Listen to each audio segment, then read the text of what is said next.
Good morning. Okay, every room is different, so we have to get ourselves ready to go. Welcome to the second meeting of the Audit Subcommittee, this interim, and thank you all for being here. This is like the practice session for session, so here we go. Ms. Graves, will you please call the roll? Senator Daly? Here. Senator Titus? Assemblymember Anderson? Present. Assemblymember DeLong? Present. Chair Dondera Loop? Here. Thank you. And special thanks again to all of you who are here and participating. For those individuals on Zoom, this chat feature is only to be used for communication with BPS for technical assistance. It is not to be used for any communication between members or by presenters unless you're requesting technical assistance from BPS. Before we begin, as a reminder for the benefit of those of the audience and those wishing to speak, we'll have 2 periods of public comment today, one at the beginning and one at the end of the meeting. Public comment is limited to 2 minutes per speaker. There are 4 ways to provide public comment, all of which are listed on the agenda. The number that you will be calling is 888-475-4499. Then enter the meeting ID, which is 835-3988-9786, followed by a pound sign. You may email comments to lcaudit@lcb.state.nv.us. If you would like to mail comments to the Audit Division, you may mail at 401 South Carson Street, Carson City, Nevada, 89701, or you may fax 775-684-6435. As always, this meeting will be recorded and made available on the legislative website. So we will start with the first agenda item, public comment. And so welcome to public comment here in Carson City. Is there anyone who would like to make public comment? In Las Vegas, is there anyone who would like to make public comment? BPS, I'll go to you. Is there anyone online? Chair, the public line is open and working, but there are no callers to participate at this time. All right, thank you very much. All right, we'll go to agenda item number 3, the approval of the minutes for the meeting on September 10th, 2024. Members, I hope you've had a moment to look at them, and are there any questions, comments, or changes regarding the minutes? If not, I'll take a motion to approve the minutes. Motion to approve the minutes. Thank you very much. Senator Daly, a second? Second from Assemblymember Anderson. Any discussion? All those in favor say aye. Aye. Aye. All those opposed? Motion passes. Thank you very much. All right, we will go on to agenda item 4, presentation of audit reports, and we'll start with Mr. Crossman. Please go ahead when you're ready. Thank you, Chair. For the record, Dan Crossman, Legislative Auditor. Under agenda item 4 today, we have 4 performance audit reports we will be releasing. These reports have been kept confidential until presented today at the Audit Subcommittee. Copies of these reports will be available on our website following today's meeting. I'd first like to start by thanking my team and as well as the state agencies that are involved in today's audits. There's a lot that goes into a performance audit, both on our side and on the agency's sides, and the cooperation of agencies has been much appreciated throughout the audit process. Similar to the statement I made at our last meeting in September, I just want to recognize that all agencies, especially those today we are reporting on, work ever so hard every day to provide critical services to the state of Nevada and to fulfill their missions. The job of the Audit Division is to identify opportunities for improvement, and that is our focus. While finding areas for improvement is our goal, much of the good work, things that are being done well, is not something we generally report on. And I just wanted to recognize the hard work that is done by the agencies. We appreciate them and recognize their efforts. With that, Chair, I'll turn it back to you to introduce the first report. Thank you very much. And we will start with the Department of Conservation and Natural Resources, Nevada Division of Forestry, and Forest Fire Suppression Budget Account. Please go ahead when you are ready. Good morning, Chair and members of the Audit Subcommittee. For the record, I am Katrina Humlick, Deputy Legislative Auditor. I'm here today to present the report on the Nevada Division of Forestry's Forest Fire Suppression Budget Account. This audit was required of the Legislative Auditor by Senate Bill 480, Chapter 334, Statutes of Nevada, 2023. I will begin my presentation with background information starting on page 1. The Nevada Division of Forestry, or NDF, is responsible for the supervision and coordination of all forestry and watershed work on state and private lands in Nevada, including fire control. The Forest Fire Suppression Program covers expenses necessary for the protection of life, property, and natural resources from fire, flood, and other disasters and emergencies. Different types of fire suppression activities incur costs for the state, but many are reimbursable depending on the incident type. Many of our findings in this report are focused on the expenditures and reimbursements associated with out-of-state off-jurisdiction fires. An out-of-state off-jurisdiction fire is a fire that does not start or spread onto Nevada land. Costs are fully reimbursable and can have the fastest turnaround for reimbursement. Incurred costs come from NDF or WFPP cooperator resources that are engaged to provide services on these fires. Reimbursement comes from the state where the fire is located, the U.S. Forest Service, the Bureau of Land Management, or another government agency. On the bottom of page 2 and continuing on page 3, the Forest Fire Suppression Budget Account is funded with general fund appropriations, county receipts, and reimbursements from the federal government and other states. The budget account currently commingles the accounting activities associated with fire suppression on Nevada lands and those fires where Nevada provides fire suppression assistance to others on lands outside of the state's financial responsibility. When the volume and severity of fire incidents results in insufficient funds in this budget account, supplemental funding can be requested through the State Board of Examiners Reserve for Statutory Contingency Account and their Interim Finance Committee's Contingency Account.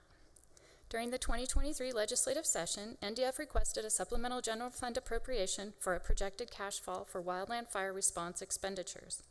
NDF indicated the cash shortfall resulted from delays in reimbursement collections. The legislature appropriated $14.9 million to NDF under Senate Bill 480.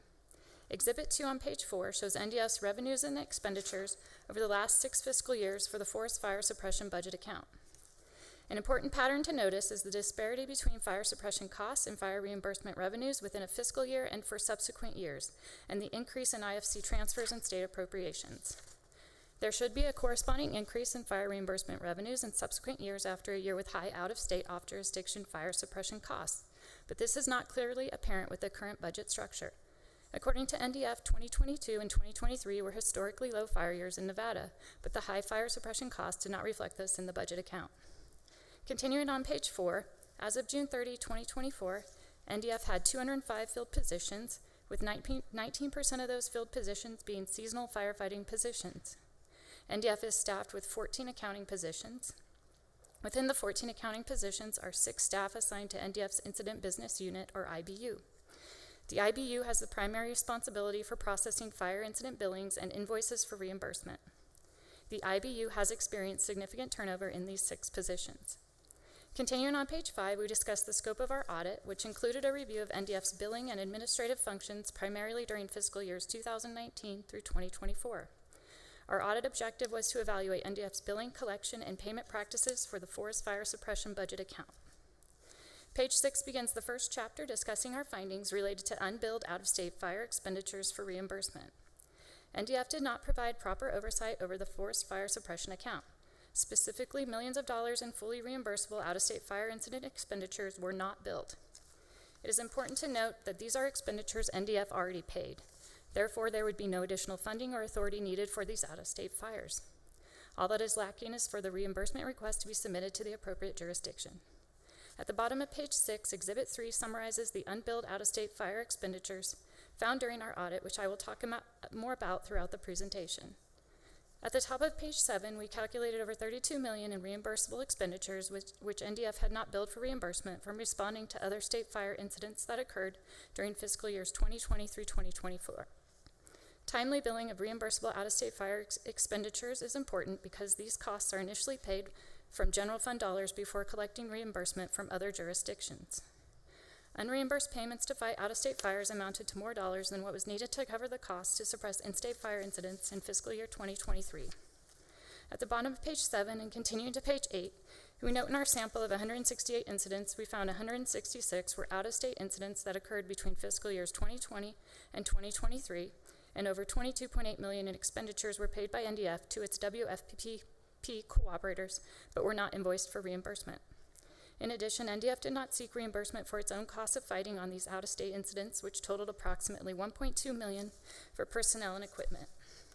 Moreover, in fiscal year 2024, we identified over $7.3 million of additional expenditures recorded in the state accounting system paid by NDF to WFPP cooperators for responding to out-of-state incidents. As of October 2024, NDF had not billed to be reimbursed for these WFPP expenditures that were paid for fiscal year 24 responses. Additionally, throughout our audit period, there may be additional reimbursable expenditures we have not identified due to poor record-keeping practices by NDF. Exhibit 4 on page 8 shows the cumulative unbilled reimbursements for out-of-state fire incidents that were paid between July 1, 2020 through June 30, 2024. On the top of page 9, we found that for some out-of-state fire incidents that NDF did bill, the invoices contained errors or did not include allowable costs. Specifically, we found 3 out of 15, or 20%, sampled invoices were not billed accurately, resulting in an underpayment to NDF of over $542,000. When brought to management's attention, NDF indicated that supplemental invoices would be sent for these 3 incidents. On the bottom of page 9 and continuing on page 10, we note uncollected out-of-state fire expenditures inflated supplemental funding needs. According to NDF management, out-of-state incidents can have the fastest turnaround for payment. Our review of selected billings confirmed that these reimbursement payments to NDF were generally made timely. No lengthy wait times are necessary, as NDF and WFPP cooperators' staff and equipment sent out of state are considered assets for hire, and expenditures paid are fully reimbursable. However, if NDF does not seek reimbursement timely, NDF can experience budget shortfalls. Between fiscal years 21 through 24, NDF submitted 11 separate requests for supplemental funding from the Interim Finance Committee or the Legislature due to budget shortfalls in the Forest Fire Suppression budget account, totaling over $44 million. Exhibit 5 on page 11 shows 4 fiscal years of forest fire suppression expenditures, one-time appropriations, and the accumulated unbilled reimbursements for out-of-state fire incidents found during our audit period. The green line on this exhibit shows the accumulated unbilled reimbursable expenditures NDF paid with general funds but had not billed for reimbursement. This demonstrates supplemental funding requests could have been significantly lessened during this period if reimbursements were billed timely. At the bottom of page 11 and continuing on page 12, we discuss the need for controls over reporting accurate accounts receivable. NDF did not record accounts receivable in accordance with generally accepted accounting principles or in accordance with the state controller's policies and procedures. Due to the lack of invoicing by NDF, it only reported about $760,000 in receivables in fiscal year 23 for inclusion in the state's annual comprehensive financial report. Based on our testing, we estimate over $20.3 million in accumulated accounts receivable amounts should have been reported. Page 13 contains our 4 recommendations to timely invoice reimbursable out-of-state incidents and improve related processes and to properly record and track accounts receivable. Chapter 2 begins on page 14, where we discuss how improvements are needed over the budgeting for fire suppression expenditures. At the bottom of page 14 and continuing to page 15, we discuss how separately accounting for the different fire suppression costs would help clarify NDF's budget needs and help identify deficiencies in its collection practices for fully reimbursable out-of-state costs. A lack of clear separation of different fire revenues and expenditures contributed to the inability of NDF's staff and decision makers to identify the cause of NDF's budget problems. The unbilled out-of-state expenditures identified during our audit are not the ultimate responsibility of Nevada financially. However, they are recorded in the same budget account as in-state fire suppression costs, which are Nevada's responsibility. Continuing on the bottom of page 16, we discuss that a change to the budget formula used to calculate NDF's funding needs is needed to reflect Nevada's firefighting costs. Specifically, out-of-state fire costs should be removed and calculated separately from the in-state cost share and FMAG fire costs. On page 17, we point out that different budget amounts were calculated by the agencies involved when determining the 24-25 biennium budget for the forest fire suppression account, and documentation for certain adjustments made to the 5-year average calculation had not been retained by NDF for the last 3 biennium. Our recommendations to improve budgeting practices for the forest fire suppression account are found at the bottom of page 17 and continue to page 18. Chapter 3 begins on page 19, where we note fire bills were not processed accurately. At the bottom of page 19, our fiscal year 22 and 23 testing identified 30% of the WFPP cooperator invoices to NDF contained errors, which resulted in NDF overpaying $250,000. In fiscal year 24, all 10 WFPP cooperator invoices tested tied to supporting documentation and were free of mathematical error. Continuing on page 20, we identified a state agency's personnel rate calculations contained mathematical errors in the invoices billed to NDF for fiscal years 21 through 23, resulting in NDF overpaying by approximately $34,000. While these amounts may not be as significant as some of our other findings, ensuring the accuracy of payments is critical when utilizing the state's limited resources.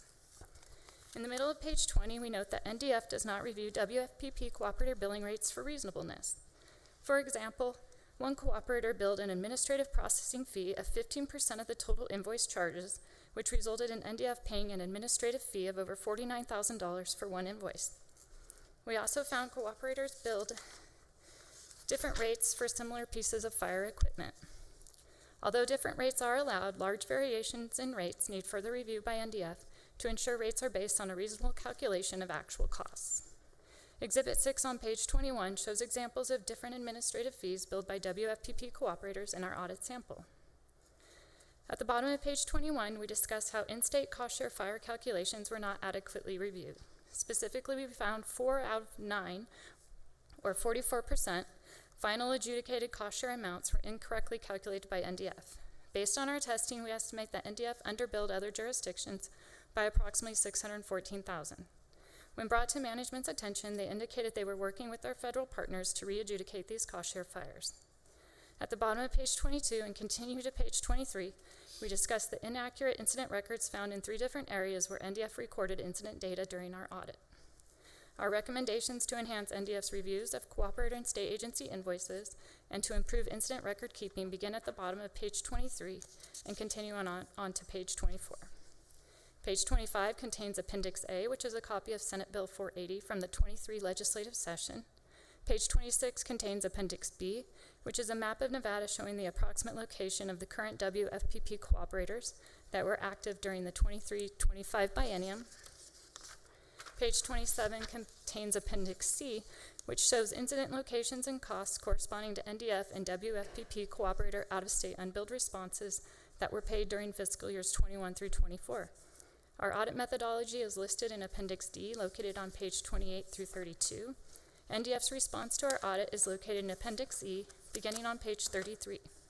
NDF accepted all 13 recommendations. This concludes my presentation. I would be happy to answer any questions at this time.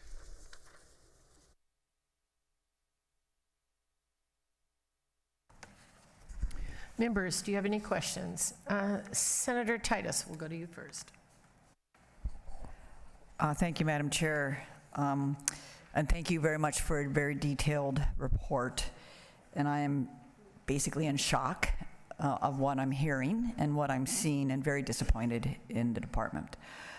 But we have to have solutions. So my first question is, when was the last time the Division of Forestry was audited? Because what I'm seeing is a significant amount of money in the last 4 years, and I'm just wondering, how long has this been going on?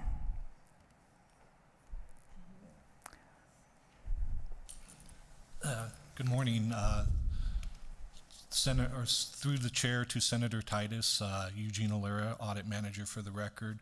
We did an audit approximately 5 years ago of NDF. I do not believe it focused on the billing practices, though. I think it was focused more on the nurseries, et cetera. Right. So we don't know if it's been It's ongoing. been a long time. Okay, Yes. Thank you for that. Second, as a physician, I know that if I don't bill in a certain amount of time, it doesn't matter that I find the bill, there's a set date that I can bill now. Are we looking at that with these agencies too, that we've missed the opportunity to bill for them? Katrina Humlick, Deputy Legislative Auditor for the record, through you, Chair, to Senator Titus. We did request from the federal agency representative with the Forest Service if some of the bills, 26 of them, were still able to be paid, and she said that they were still able to be paid. So in their according to the NDF management, they won't deny payment, but that would have to be confirmed once we submit the bills to them. Okay, thank you. I have other questions, but I'm sure everybody else does too. Thank you, Madam Chair. Thank you. I'll go ahead and go to Assemblywoman Anderson, and then we'll come to this side. Thank you. Thank you, Chair. Thank you for the presentation. This is my first time going through this. So my question kind of comes from page 19 and then also through other areas when you refer to the sampling. In this case, it happened to be the 30% that resulted in accumulating errors. And I know that there were other pages also that had that. Is there a trigger where then the department has to look at all of the invoices, or is it only the ones that the audit points out that will be looked at for possible errors? Audit Manager. And you may go directly to the member. Thank you. Assembly Member Anderson, for the record, I think that would be a management decision. We follow our standards and our best practices as far as sampling and projecting, but to correct the errors or to see the extent beyond that, it would have to be a management decision on how many they went back and looked at in total.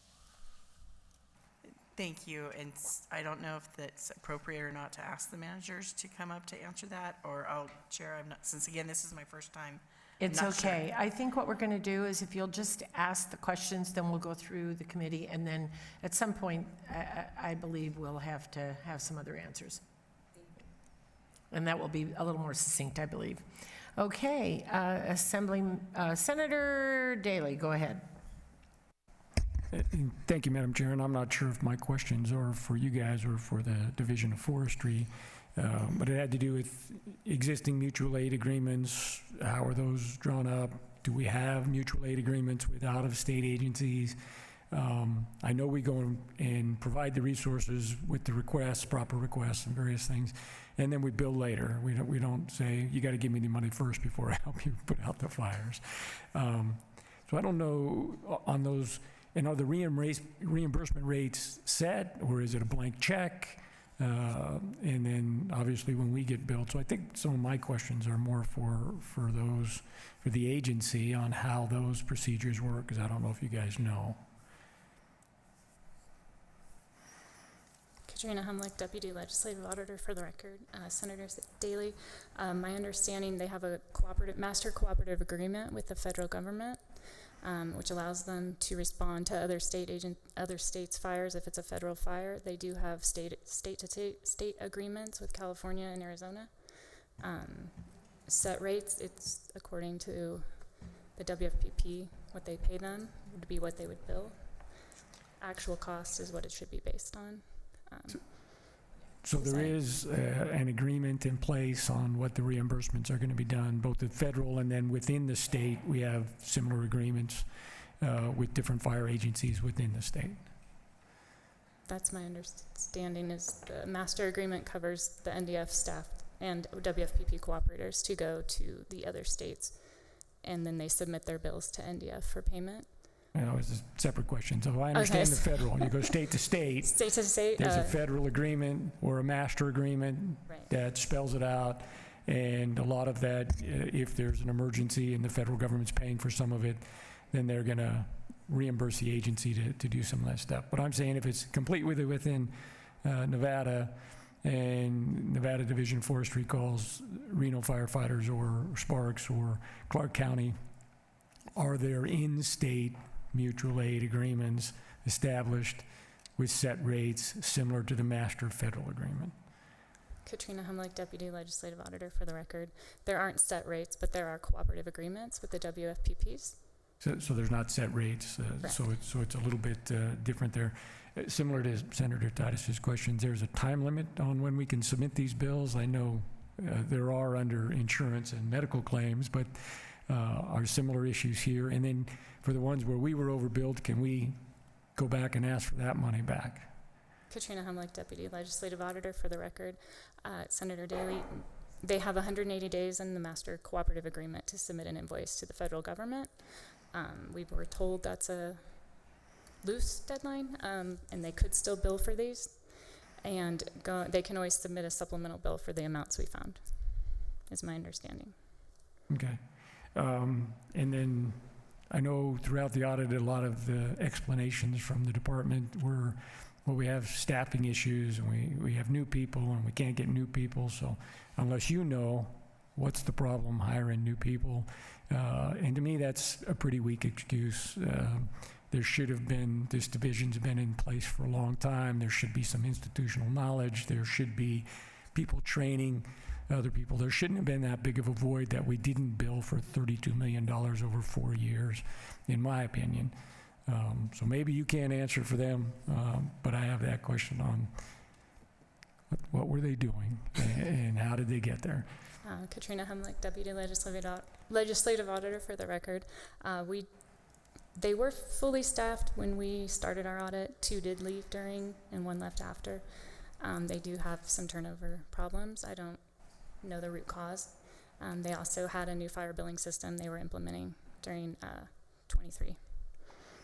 Well, maybe we'll have to get them up here to answer that. Thank you very much, and we'll go to Assemblymember DeLong.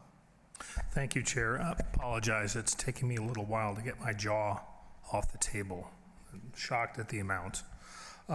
You, on Appendix C, page 27, you've broken out the amounts by state, but in answering a question to, I think, Senator Titus, you talked about the Forest Service and being able to get reimbursements back from the Forest Service.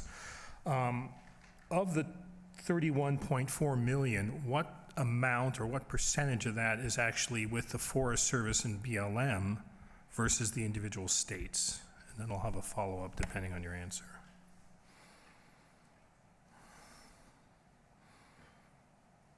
Katrina Humlick, Deputy Legislative Auditor for the record. We were unable to determine who was responsible for these fires, given the record keeping and WTF. But Thank you. I assume most would be federal, but the division would need to. Okay. confirm. That's it, Chair. Thank you. Thank you very much, and I have a couple questions myself. And I'm going to go back to the January IFC meeting agenda. There's a work program on that upcoming January IFC, and this may be a Casey question or Director Settlemeyer. I'm not sure who wants to take this, but in that meeting, the Nevada Division of Forestry is requesting a general fund advance of approximately $11 million to cover costs incurred in the forest fire suppression account. And we just heard the division is $32 million in expenses that are fully reimbursable. So why is it that the division is asking for a general fund advance instead of seeking reimbursement for that response for out-of-state incidents? And I believe I probably need somebody from the division and to come up here to answer that question.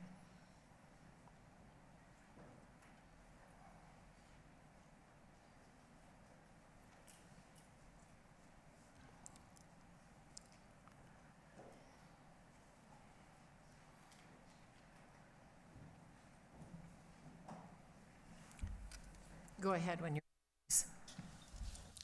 This is a direct. Is that hot now? Okay. When it's red, it's opposite. When it's red, it's hot in here. I'm sorry, you have some new toys that I'm not familiar with. I apologize. My name is Director James Settlemeyer for the Department of Conservation and Natural Resources. Madam Chair, I apologize. Chair, would you like me to answer the questions yours first, then go back to the previous ones? Or how would you like me to start? Yes, go ahead and answer mine, and then we can have a discussion because I do have another question for you.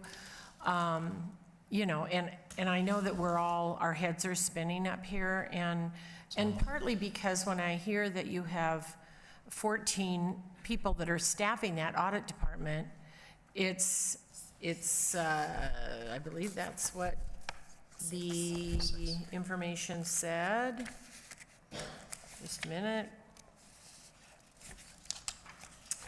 On page 4, NDF is staffed with 14 accounting positions.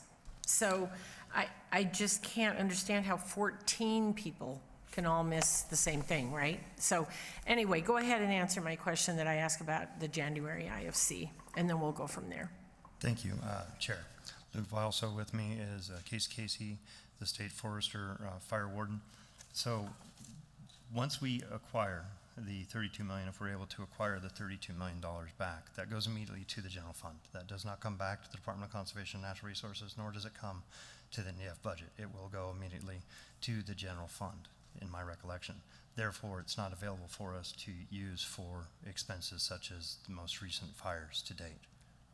So that's that question. I'll allow Casey to follow up upon that, if that's okay, Chair.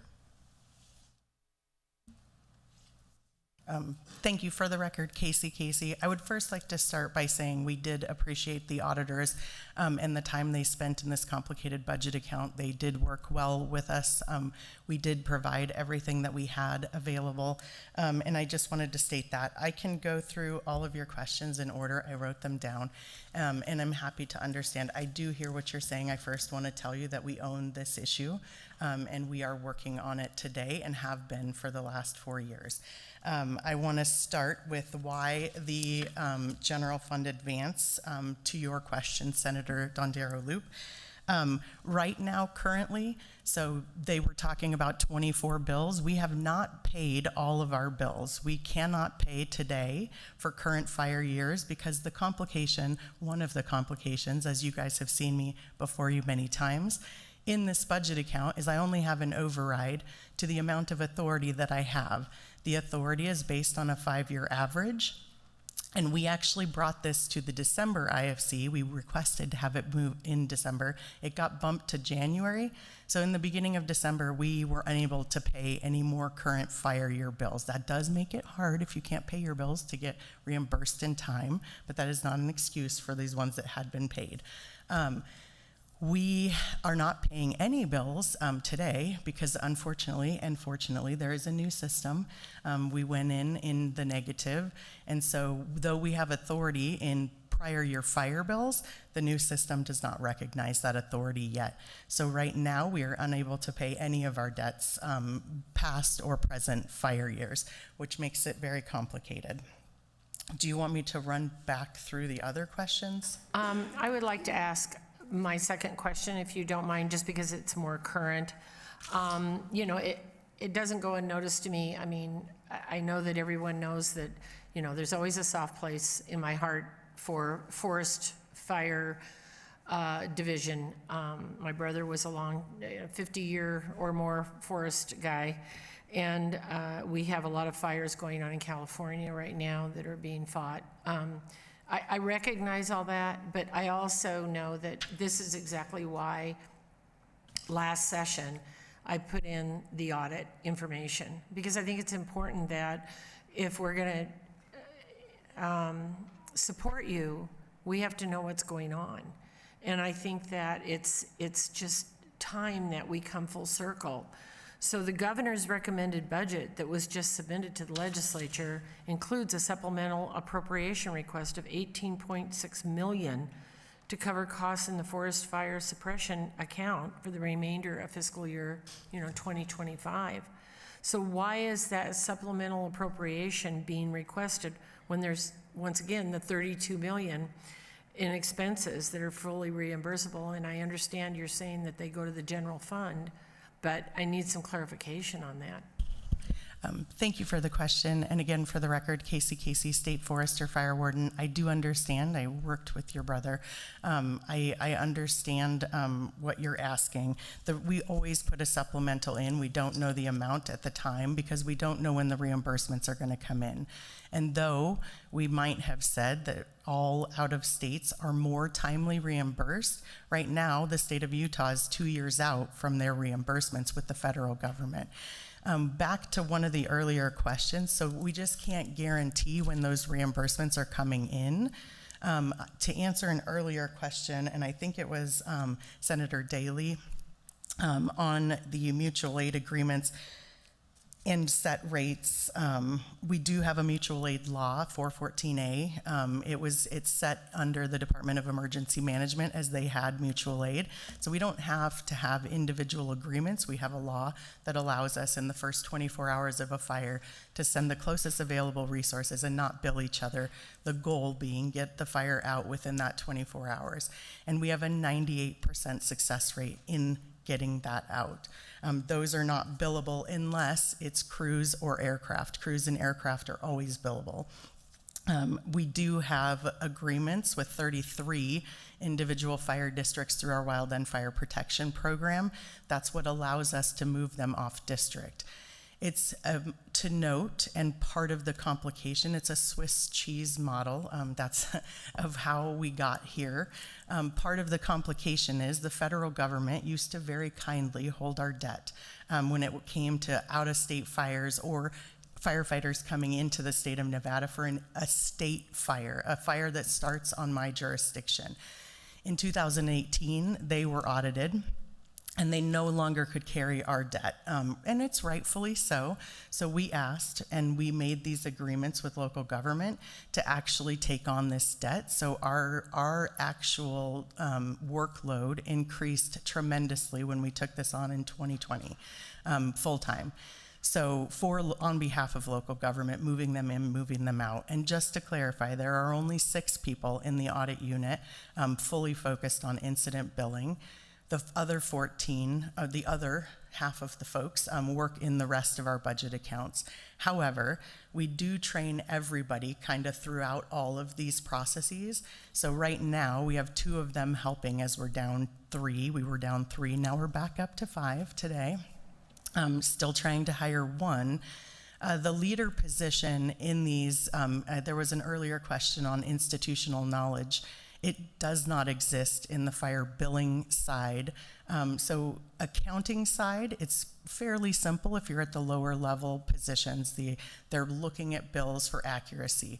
What they don't know necessarily, so they're looking through stacks and stacks of paper historically, which is why we transitioned into a automated billing system. That automated billing system transferred fully in fiscal year 23. We had to work with the contractors. So these 6 people were also the same 6 transition team moving this into an automated system.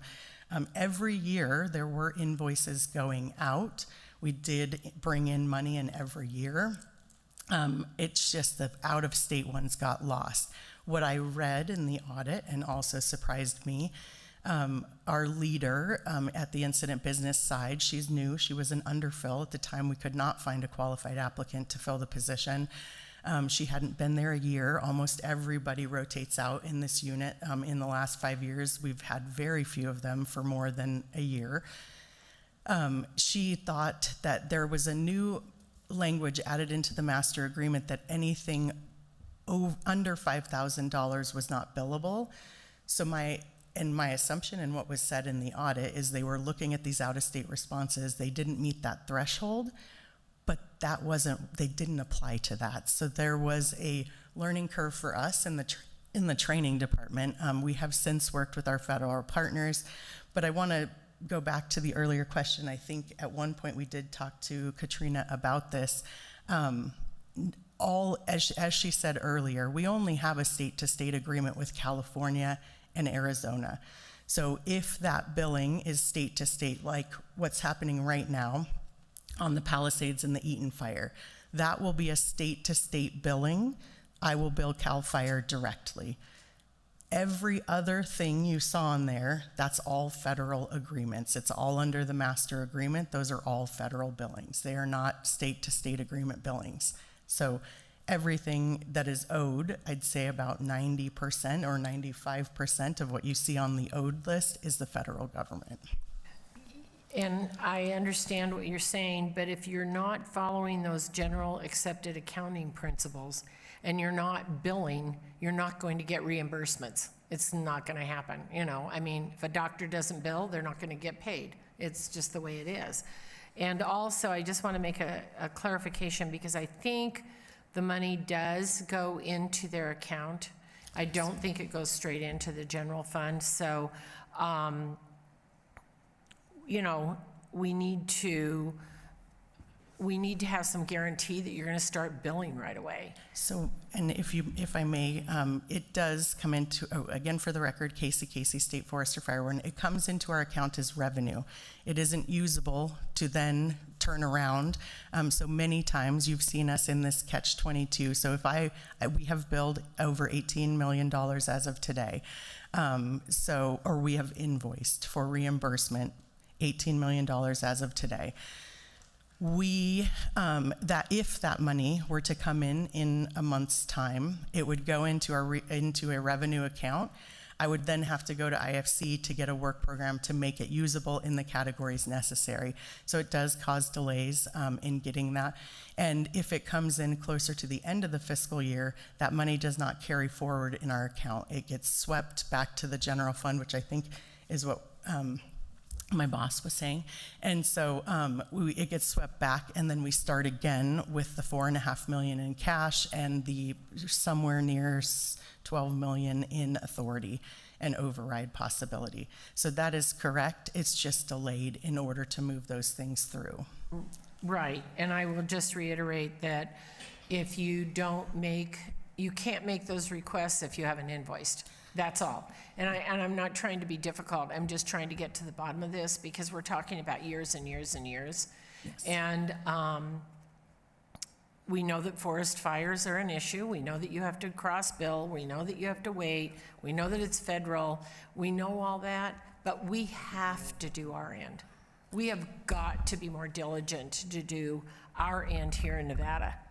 And so like I said, it doesn't matter whether you have 14 people or you have 2 people. If they're not following the accounting principles and they're not billing and they're not doing those things, we're not going to get the money. That's just, simple math and, I don't know, business 101 maybe. I don't know. But, we're getting ready to go into a session where you're going to be asking for that, and we can't justify that when we have all this going on. So. Assemblymember DeLong. Thank you, Chair. Just a point of clarification, you said you've billed 18 million. Is that 18 million of the 31.4? Or is that a different 18 million? It's, thank you for the question. And again, for the record, Casey State Forester. It is partly of the 32 million, about 3 million of it is an in-state cost share agreement. Okay. There are other things that we would get reimbursed for.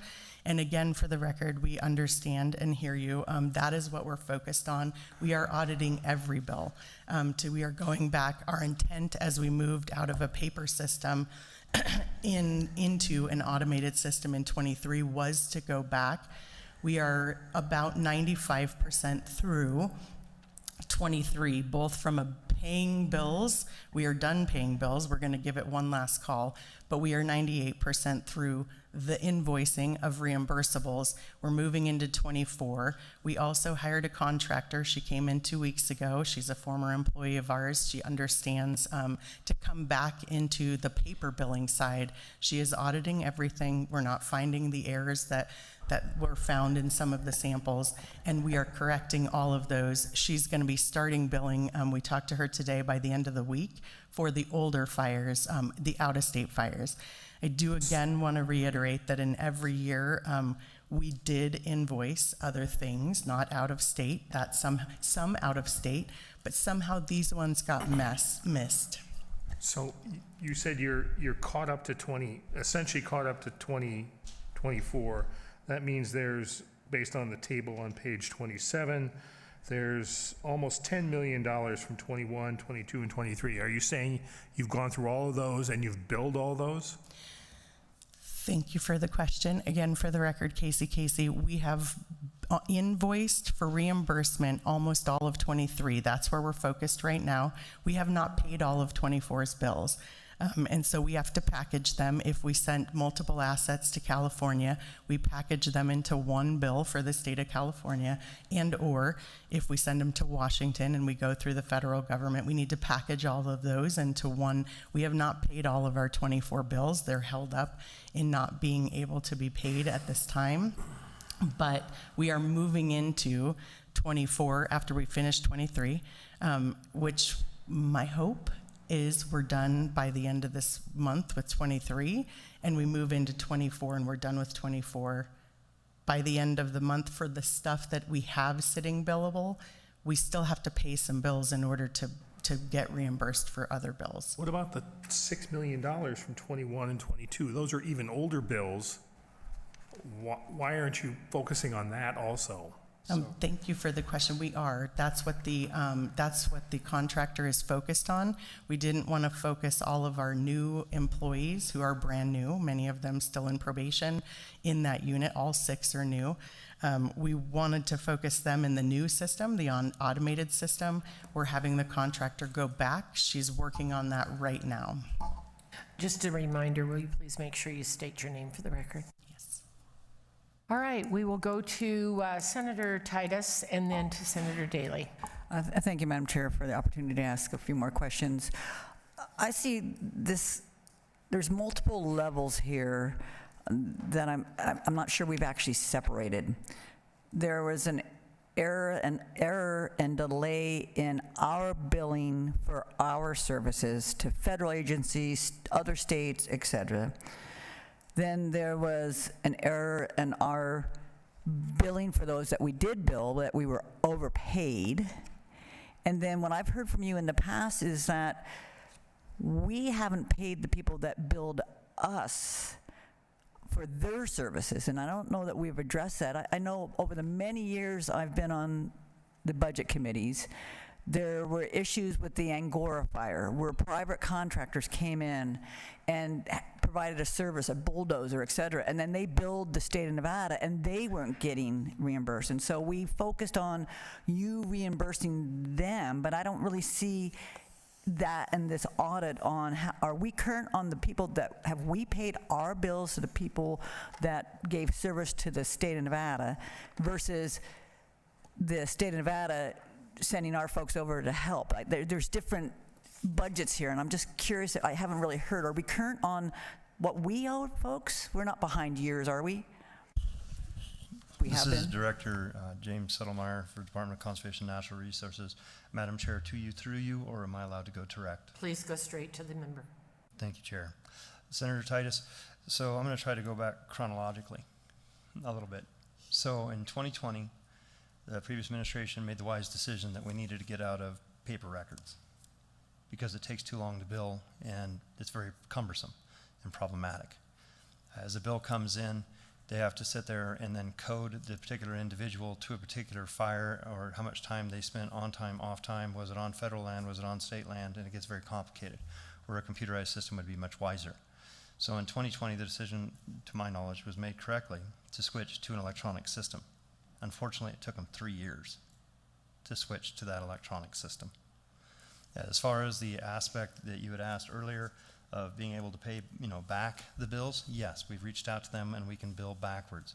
One of the issues that I found interesting when talking to the State Fire Marshal Forward Warden was the concept that there are certain fires which are called FMAGs, which are dealing with FEMA and are reimbursable. But in that realm, she has up to like 30 days to start the invoicing procedure in form of paperwork to have the agreement to have this fire qualified, and then has additional time to get the bills in, sometimes up to 100 days, or extensions can be granted, and the bills can be even longer, because sometimes it takes a while for all the bills to come in, because we're in a similar situation where I recently had a fire, and you don't worry about much other than getting the fire out, and you don't think about anything. My insurance agent hasn't returned my phone call for 2 weeks. But anyways, that being said, that's part of the issue we're running across is timing, getting everything gathered and back. So when we go backwards to the 2020, 2021, 2022, which are still on the old system, trying to get the new people that are now trained up on the electronic system to go backwards and learn how to use an abacus, basically, is problematic. That's why we've chosen, after finding out this audit, we were very grateful for the audit division's work for bringing us to light of day, so we could go backwards and find someone. We contract with a previous employee. She's coming in. It is felt that we'll be able in 6 months to deal with all the back billings of 2020, 21, 2022, which I don't know how she's going to do it. It's a very large lift to go back to those bills that day because, again, she has to go back all through paper invoices and sort them out to get it done. Follow up, if I might, Madam Chair? Please. So that doesn't really, thank you for that. And again, I drove by your hay barn. I understand your issue there. It doesn't answer my question, though, Director, regarding are we current on paying the folks that have supported the state of Nevada? Have we gotten better about reimbursement for those And folks? I'm getting there. So sorry for being long-winded. It reminds me of being in a previous position, and we had the Nevada Fire Civil Council, and it took 12 years for the federal government to pay people that we owed. And at the final analysis with the bankruptcy judge, it drove me nuts that we literally double paid some people and didn't pay some people at all. I think that was Angora, if I remember correctly. That I'll have to ask for that clarification of that fire.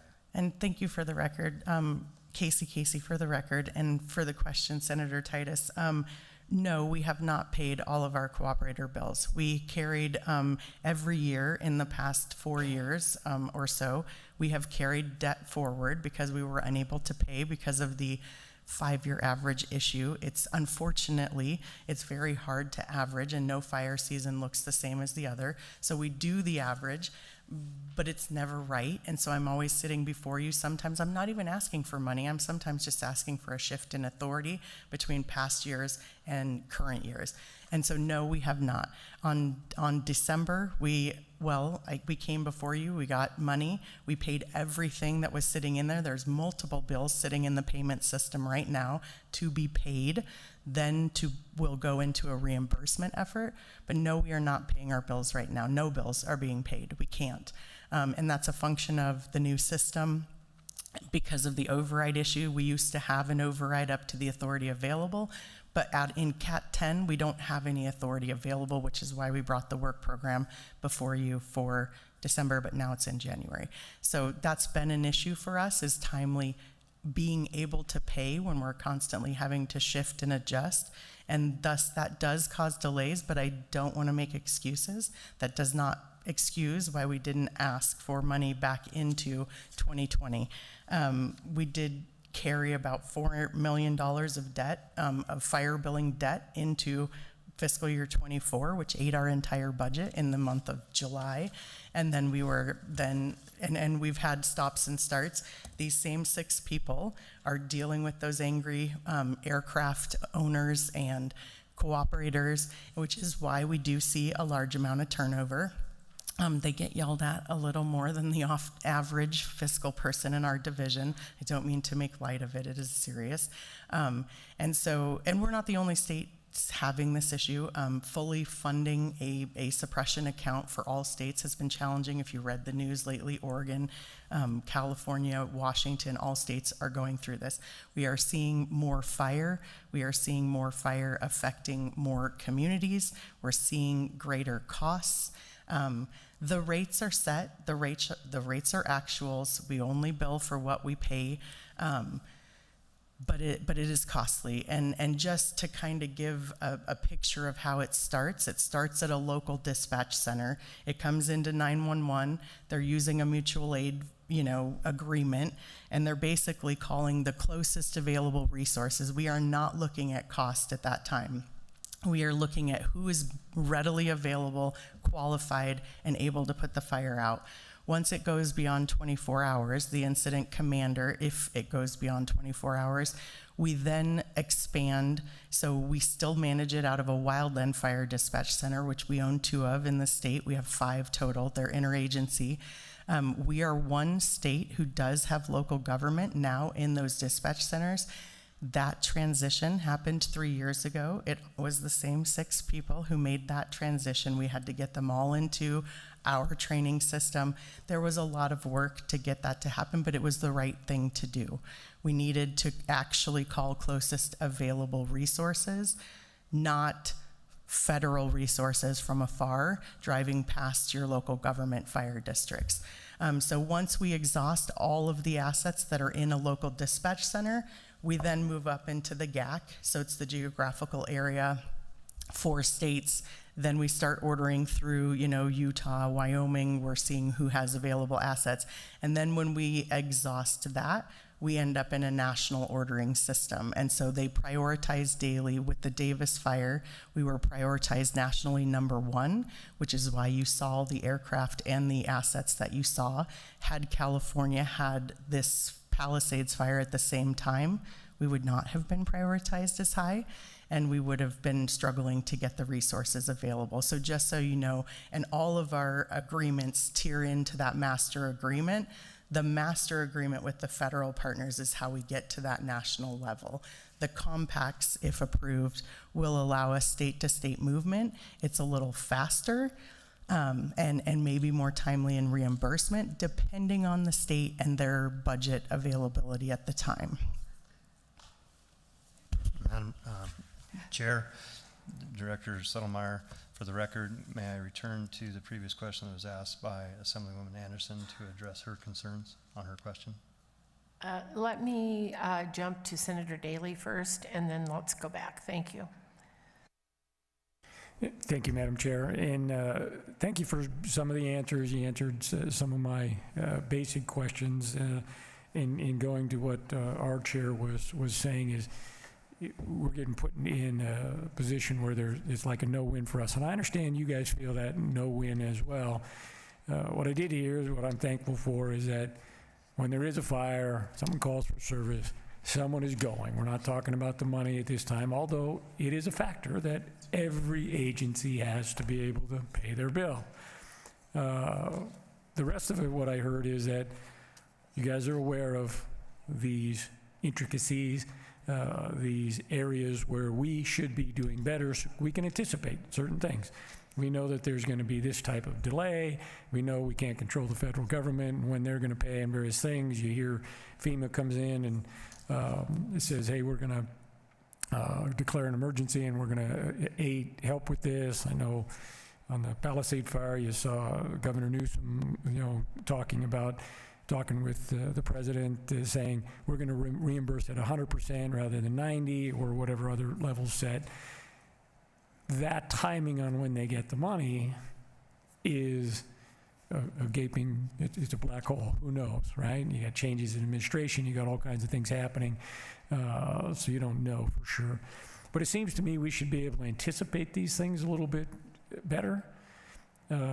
We should put ourselves in the state to say we need to make sure we have the resources, reserves, whatever it might be from the state, so we can pay our bills, because you'll get to a point where it's a private contractor that has a plane or somebody that has an asset that says, I haven't been paid for the last 3 times I went to your state, so I'm not going.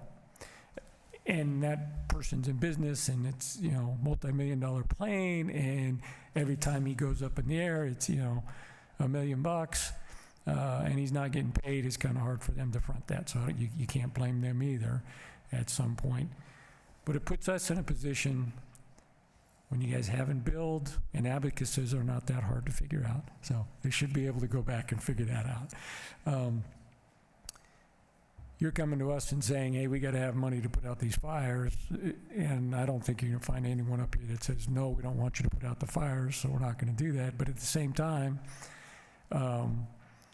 you put us in a situation, because we're also supposed to be responsible and looking after the state dollars that people pay to get these services, and when we're not paying our bills, it puts us at greater risk. And I think that's where our chair was trying to say is, we're going to fight the fires. I mean, I think we gotta.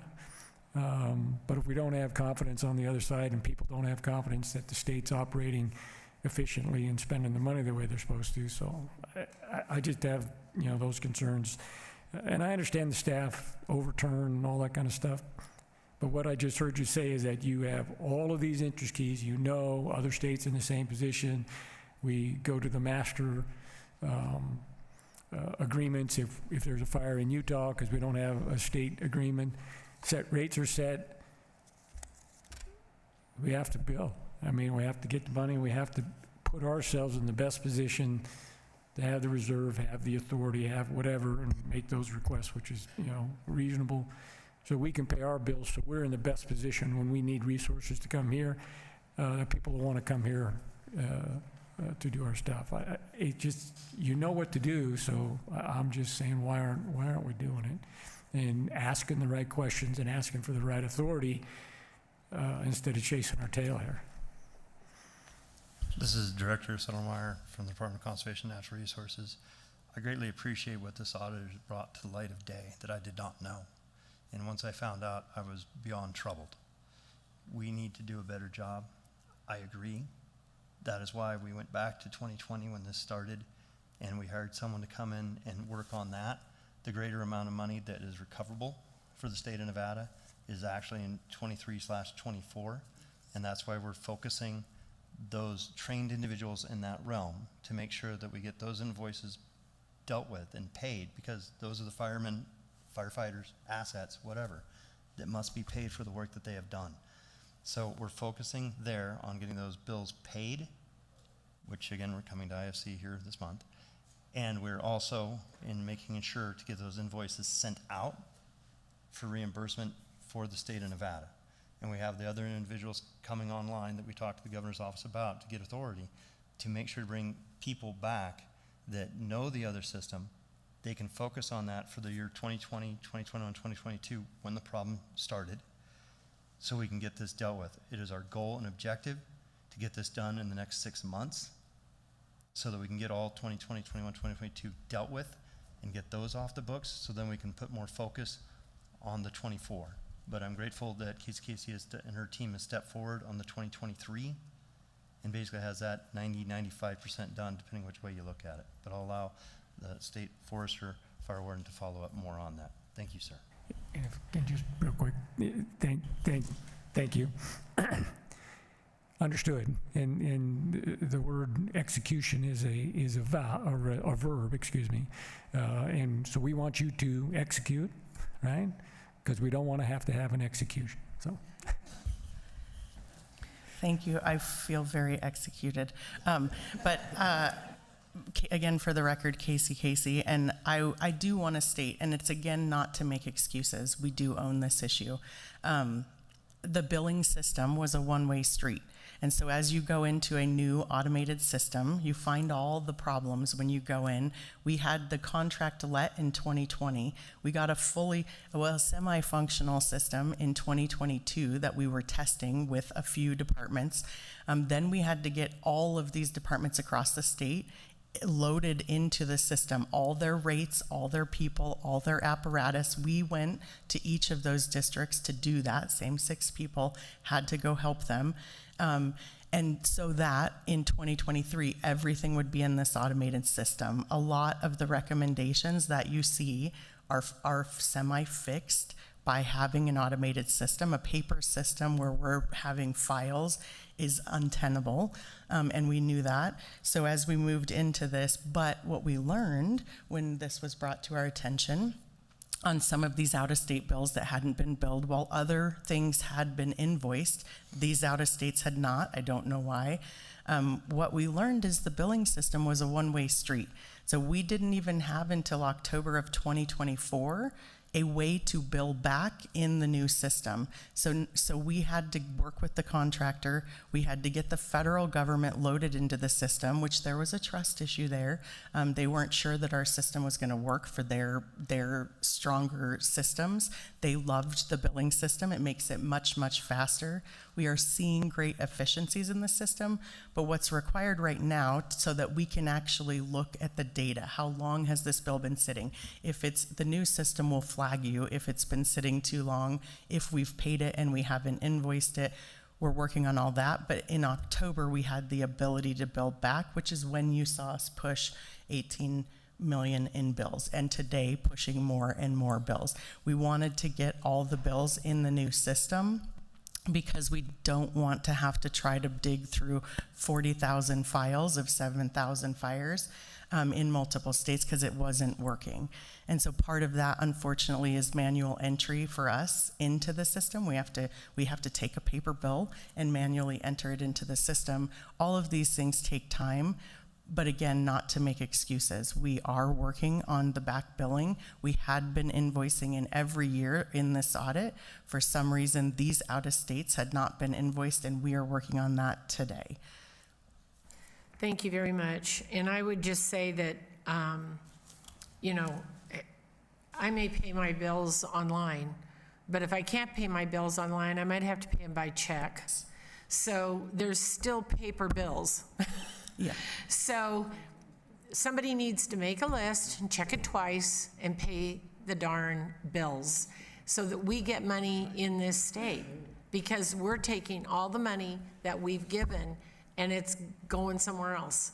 So I appreciate your answers.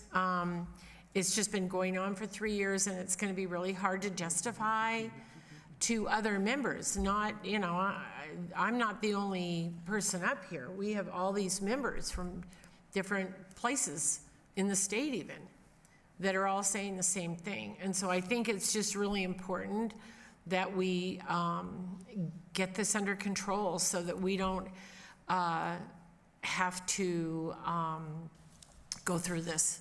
I guess that's all I can say. And I believe everybody's questions have been answered. Assembly member? Madam Chair, I appreciate everything you have said. This is Director Settlemeyer. The question that Ms. Anderson had earlier was one that, when we found mistakes, did we pull back?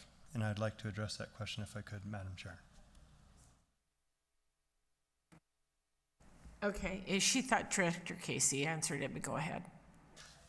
Once we found out the errors, it was a decision of KCKC to pull back all the bills and then reanalyze them, correct the errors, and then double check them and then send them on from there. So yes, we did try to correct everything.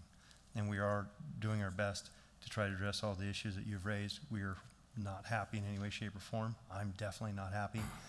And we're going to try to have this rectified within 6 months as far as the 2020, 2021, 22, 23, the 24. Once we get some funds, we will pay the bills, then we can invoice. We have to pay the bill to invoice. Thank you, Chair. Thank you. One more quick question from Assemblymember DeLong, and then we'll close this out. Thank you very much, Chair. Just want to get something on the record. There are 13 recommendations in this audit. I'd like to hear from you. What's your plan for, are you going to address all the recommendations, and what's your timing for addressing them all? Thank you for the question, Assemblyman DeLong. For the record, Casey, we accepted all 13. We have implemented many of them already. We have all of our policies updated. We do have to update a few for how we actually, the GAP, and that's GAP. GARP is the new federal reporting system, sorry, GAP, how we actually put on the invoices owed, the reimbursements, when we actually count them as reimbursements. And so we do need to update for that. We are working on all of them right now. I did try to address in the responses that many of them are complete. Some of them still will take some time. One of the ones is, working with GFO and LCB Fiscal on what we're going to do with out-of-state costs and if we want to separate them or keep them or how that would work. So we are working on all of them today. Thank you very much. I have one quick question on the map on page 26. I'm looking at all the cooperators, and I'm just curious. I see like everybody in there that is a fire, and I don't see North Las Vegas. Is that an error, or is that they did not join that cooperative? Thank you for the question, Chair Dondero Loop. Again, for the record, Casey, North Las Vegas was in the WFPP. This cycle of the new contract, they dropped out. They don't have a lot of wildland urban interface fires within their footprint, and so they didn't see the value of paying into a system like that.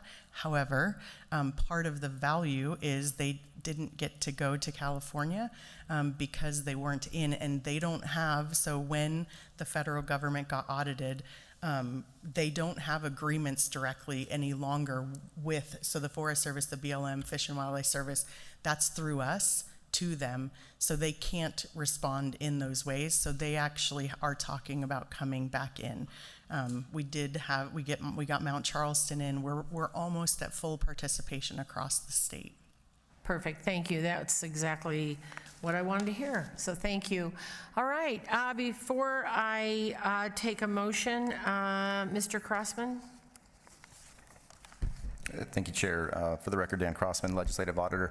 I just wanted to make just a couple quick closing statements on this. I've had a couple questions about the audit follow-up process, so I want to just address that for everybody now, which will apply to all these audits. 60 working days after today's meeting, the agencies are required to submit a plan of corrective action. What you see in the back of the report is their response to the recommendations, and sometimes it includes some description of corrective actions being taken. But the more detailed report will come 60 days from now. And then 6 months following that, there is a 6-month report on the status of the recommendations. And that report is issued by the Governor's Finance Office, Division of Internal Audit. They will then submit that to us, we review it, and we will probably follow up with the agencies. And then that report we will bring to a future meeting of the Audit Subcommittee. So we'll have this opportunity to talk about this just a little bit more at some point. So that's the audit follow-up process. And then just one other thing I wanted just to make clear, and we appreciate everyone's contributions today. I just wanted to highlight and bring to the attention that these bills were paid. So the $30-some million we're talking about were paid with general fund monies. And so when we talk about going to the legislature and requesting money to pay more bills, at the same time, that request could be, in some of these cases, had they been billed, a request for authority to spend that money to pay those bills. So when we talk about the general fund money, or the money coming in going straight to the general fund, that same mechanism where we ask for general fund monies is the same mechanism we ask for authority to utilize the reimbursements when we get them. So just wanted to put that on the record. Thank you. Thank you very much, Mr. Crossman. All right, and with that, I will take a motion to approve this report. So moved. Assemblymember DeLong. Second. Second by Senator Daley. All those in favor, any discussion? I'm sorry, any discussion? We've had lots of that. All those in favor, say aye. Aye. All those opposed? Motion passes. Thank you very much, and thank you for being here today. All right, we will move on to 4B, the Nevada Department of Transportation stockroom purchases, material stockpile management, and mechanic productivity. Welcome, Ms. Barlow and Mr. Peterson.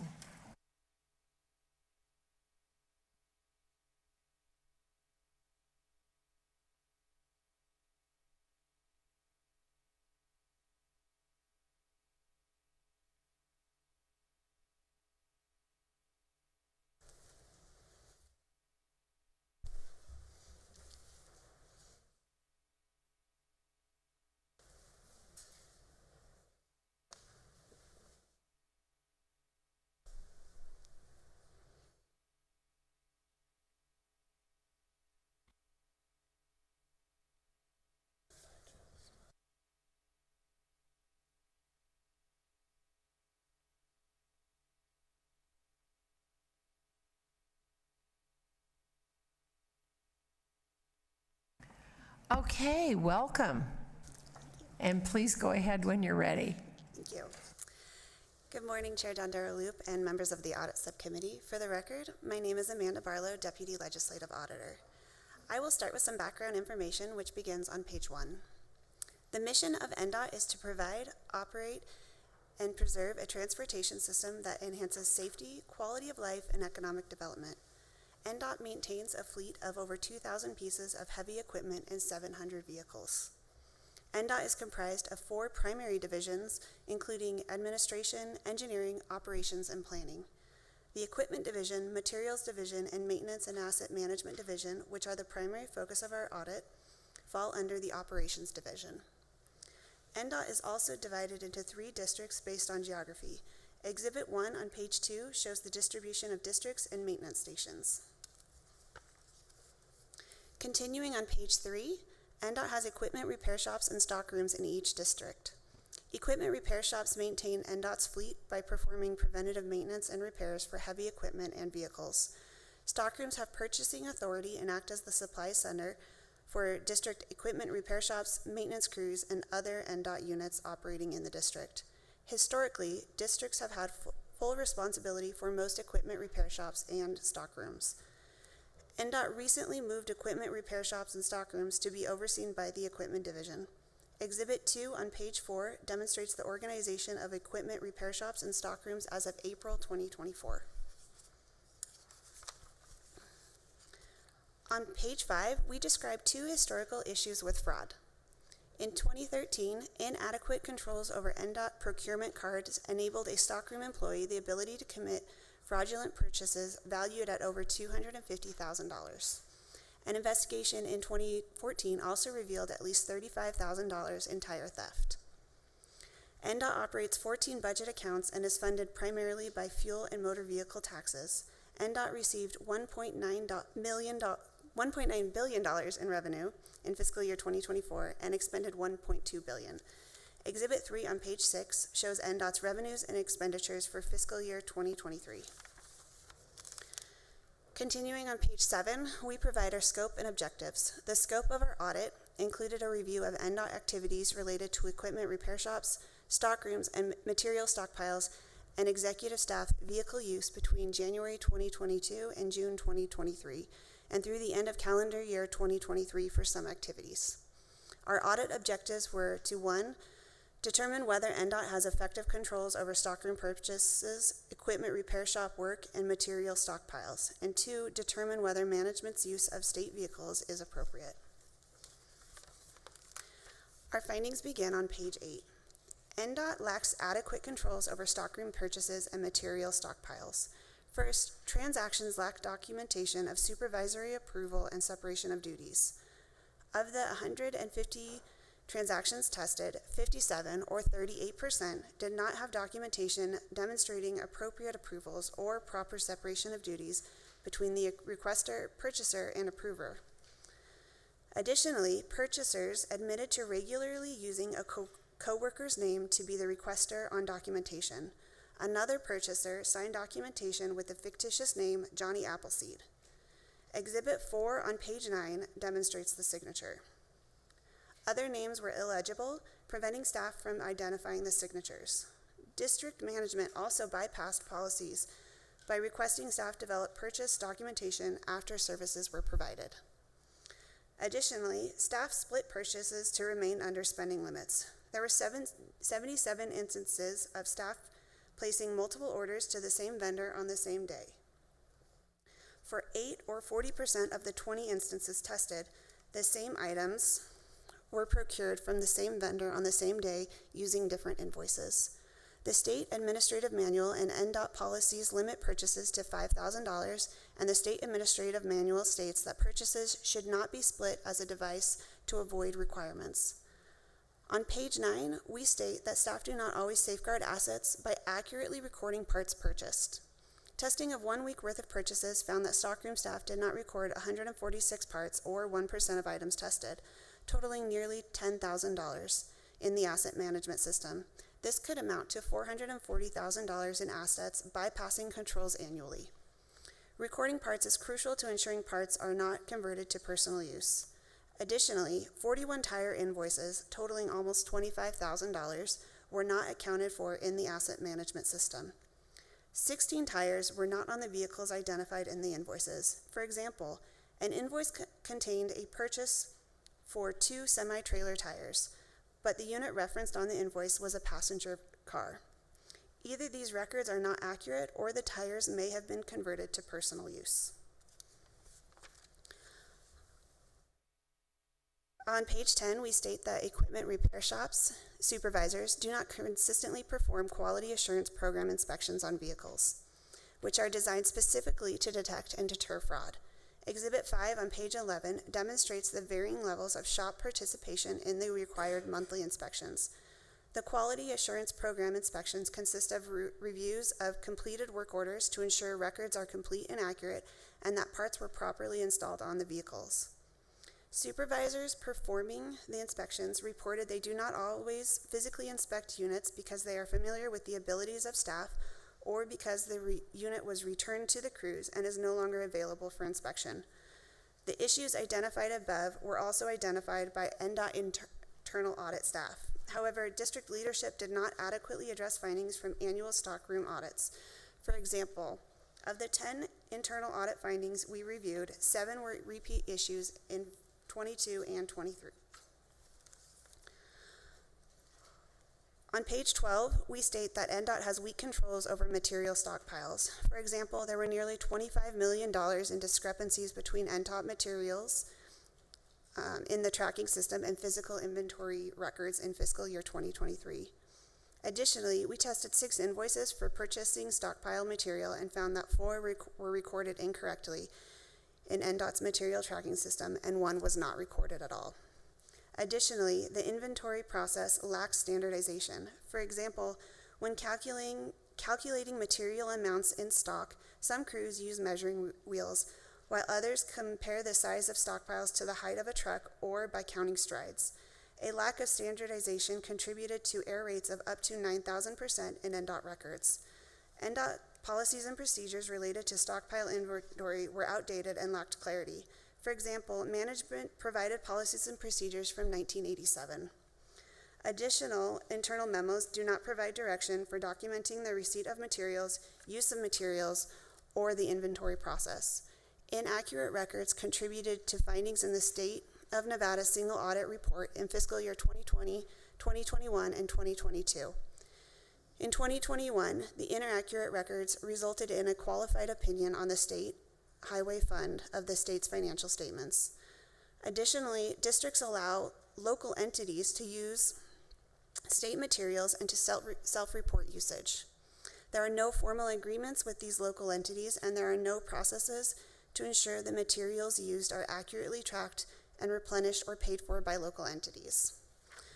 On pages 13 and 14, we list 17 recommendations to strengthen controls over purchases and material stockpile management. Our findings on low productivity in equipment repair shops and inappropriate use of state resources begins on page 15. We identified significant variations in productivity between equipment repair shop locations that were below NDOT standards. For example, one shop recorded an average of 2 hours per day to work orders. According to NDOT audit reports, the NDOT standard is that 80% of hours should be applied directly to work orders. Exhibit 6 on page 16 demonstrates the percentage of time logged by each equipment repair shop for an 18-month period. Low productivity and improper use of state resources results in waste and increased costs to the state as mechanics are paid for duties they are not performing or routine maintenance is outsourced to vendors. District management did not always address internal audit findings. NDOT's equipment division provides district management with annual audit reports. While some findings resulted in improvements, this was not always the case. Exhibit 7 on page 17 indicates whether districts improved on audit findings between fiscal year 2022 and 2023. Continuing on page 17, we identify some inappropriate use of state resources. Specifically, state vehicles were modified or used for the personal benefit of state employees. We consider these findings to be abusive and not fraudulent because the use of state funds related to these activities could be appropriate with proper controls in place. First, one equipment repair shop performed questionable and inappropriate modifications totaling $20,000 on an NDOT pickup truck. Inappropriate alterations included installing things like window tinting, matte black wheels and low-profile tires, an engine modification power chip to enhance performance on the vehicle, and a drop kit to lower the vehicle. The supervisor who improperly made these modifications subsequently purchased the unit for $8,200 when it was sold in auction in 2022. State law establishes a code of ethics stating that if a public employee acquires information which is not at the time available to people generally, the employee shall not use the information to further a significant pecuniary interest. While NDOT management eventually took disciplinary action, there are no policies and procedures outlining what modifications to units are authorized. Secondly, on page 18, we state that one of the 3 units assigned to the NDOT Director's Office was used excessively for personal use. Of the 2,700 miles driven between August and November of 2023, over 2,200 or 83% of the miles were for personal use. At the bottom of 19, we identify 3 recommendations relating to productivity and use of state resources. Our audit methodology starts on page 20, and the department's response is on page 26, where they noted acceptance of all 10 recommendations. This concludes our audit presentation, and I would be happy to respond to any questions that you might have. Thank you very much. Okay, we'll go to Senator Daley. Thank you, Madam Chair. And I'm hoping we have some DOT people here as well. The audit seemed very thorough. Couple of questions, and I think we'll have to get DOT up because I have direct questions for them as well. But on the ethics deal that you mentioned in there, was it too long, or was a complaint filed to the Ethics Commission? Because obviously they can take that up if they, we just had an ethics training yesterday, right? So they should exercise their authority. For the record, Amanda Barlow. To my knowledge, there has not been an ethics complaint filed against them. And I don't know if it's still timely or not. And then in a couple of places in your, I think on page 11 and page 16, you guys recognize that, hey, these are repeat findings. 7 of the 10, 2 of those 3 that were left were repeat findings from 2023, and that district management is basically, through your report, ignoring the recommendations and the procedures established by the state. That's the way I read it. Similar issue on page 16 where it says that the management and the shops are not adequately following the audits that are presented to them by internal audits. So obviously management is seeing this, the top parts, and they're handing it down to their people, and their people are still not doing anything. Any comments on what the problem might be, or if you can't answer for DOT, we'll wait for them to come up. For the record, Amanda Barlow, Deputy Legislative Auditor. I think this would be an appropriate question for DOT to respond to. DOT, yes. And final one before we get DOT is, when I read their responses, I found their responses compared to other ones in audits that I've read to be relatively weak, in my opinion. This is one of the responses I recall. I was just looking at it again, is that, well, yeah, our response is, and what we're going to do to take care of it is to do what we were supposed to be doing all along. And I just shake my head and go, or they're going to hire new staff, and they've already got, more staff than most agencies in the state already. And they do an awful lot of good work. I'm not trying to say DOT they're horrible, but they do have some problems here, at least in this audit, on what they're doing, and, partnering with other local government agencies for material and various things, all well and good. And actually the state has better purchasing power. It benefits everybody. They have agreements for these types of things. But if you don't track it and bill, then it's just, not the proper way to do things. So I'll wait for DOT, but unless you have a response to any of that, thank you. Thank you very much. And Senator Titus. Thank you, Madam Chair, for the opportunity to ask a question. And thank you for your information and the data that you presented to us. My question is, as auditors in the Department of NDOT, you hone down, and you mentioned in your overview how big of a budget is, how many employees you have, how many different departments there are. So I understand that in a scope, you had to hone down on this particular issue. How often do you do audits on cost overrides when they pave a road? How often do those audits come out?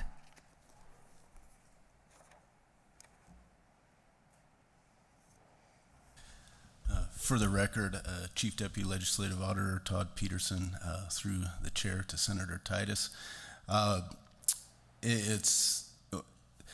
We have an audit process to identify which agencies we're going to audit. That happens biannually. And that's based on several factors. And then after we determine which agencies to audit, then the problem is coming into an agency with limited resources and trying to focus in on what area we're going to audit. And that's done through, we do some survey work and have a risk assessment process where we focus in on those areas. For NDOT, most recently for this audit, we focused in on this area because of the prior fraud investigations that occurred, and also because of areas that we have audited in the past. Prior audits included, most recently, an audit of their IT function, their information security function, and then prior to that, it was their contracting process. And so it has been a while. I want to say it's been over a decade that we've focused on anything like cost overruns. In my career, we have looked at that, and they have had in the past, it's been a while, but they have had a pretty good process to control the work that's done specifically on highway projects and when they pay for the work that's done and to inspect the quality of that work. I hope that answers your question. Yeah, thank you for that. And Madam Chair, I just brought that up because sitting in an IFC, as we do, we heard about a significant cost overrun last year, and I was just wondering how often, not that this isn't important, this is a direct thing, we can make changes, this is very obvious, and I think the term, I won't use the term that I thought of when I heard the presentation about the purchases and what they were doing. It's just wrong. But we've heard now in IFC regarding cost overruns, and I was just wondering how often is that actually addressed? And so thank you it's been a while, so maybe a reconsideration. Thank you, Madam Chair. Thank you very much, and we'll go to Assemblymember DeLong. Thank you, Chair. Thank you for the presentation. My question's more about, okay, we've got the audit, we've got the findings, they've accepted them. I see their responses, and Senator Daley referenced the fact that some of the responses are the same one they had last time. In the report that comes out 6 months after this, are the auditors going to accept that general answer again, that we're going to just do the same thing we did last time, and we'll look at it, but maybe not fix it? How's that going to be dealt with? For the record, again, Todd Peterson, Chief Deputy Legislative Auditor, through the chair to you, Assemblymember DeLong. When the Division of Internal Audit issues their 6-month follow-up report, we take a good look at that, and between what they report and then our own analysis and understanding of the problems, we will review that and we will bring that back to this committee. And if we have concerns with the implementation of those recommendations, the Governor's Finance Office through their testing might say that things are okay, but we don't necessarily agree with that. And so we will bring the agency back and we will ask further follow-up questions until we feel like they have properly addressed the recommendations to correct the issues that we found during the audit.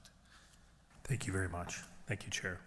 Thank you, and I believe Ms. Larkin might be in Las Vegas. Are you there? Yes, I am, ma'am. This is Tracy Larkin Thomason. I'm the director for the Nevada Department of Transportation. Also with me, I have Deputy Director Mario Gomez, who's over operations and maintenance. Thank you.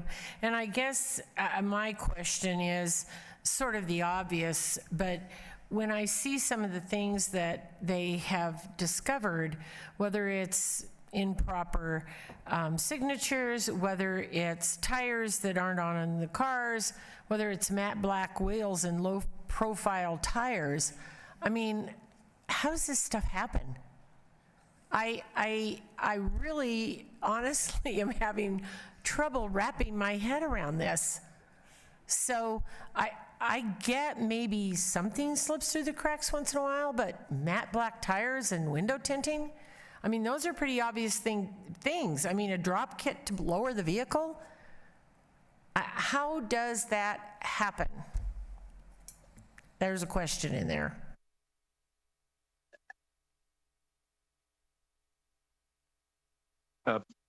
Madam Chair, Mario Gomez, Deputy Director of Operations and Maintenance. That's a very good question. So we, the way the shops are set up is they're more isolated within the district. And because of that, the shops are relatively large. And so you may have a supervisor who may be talking to staff indirectly to get some signatures to purchase things without the knowledge of leadership. And so because of that, we've now gone to the point of centralizing the shop that is in question at the moment regarding these for the MAC tires. Now they are reporting to headquarters divisions, which is a more larger oversight and with staff who are understanding of what is needed to operate an equipment in the right fashion in accordance with their transportation policies and for the use of for example, our regular operations when it comes to performing maintenance work or construction inspection or things of that sort. So I hear what you're saying, but 25 million, that's with an M-I-L-L-I-O-N, discrepancies is crazy to me. Like, we're paying these people to work and all these discrepancies are happening. I just, and then what happens is, as a member of IFC, people come to us and they say, oh, we need money. And then those of us that are sitting in this meeting today that are on IFC remember, oh yeah, you had $25 million that we don't know where it went. So I'm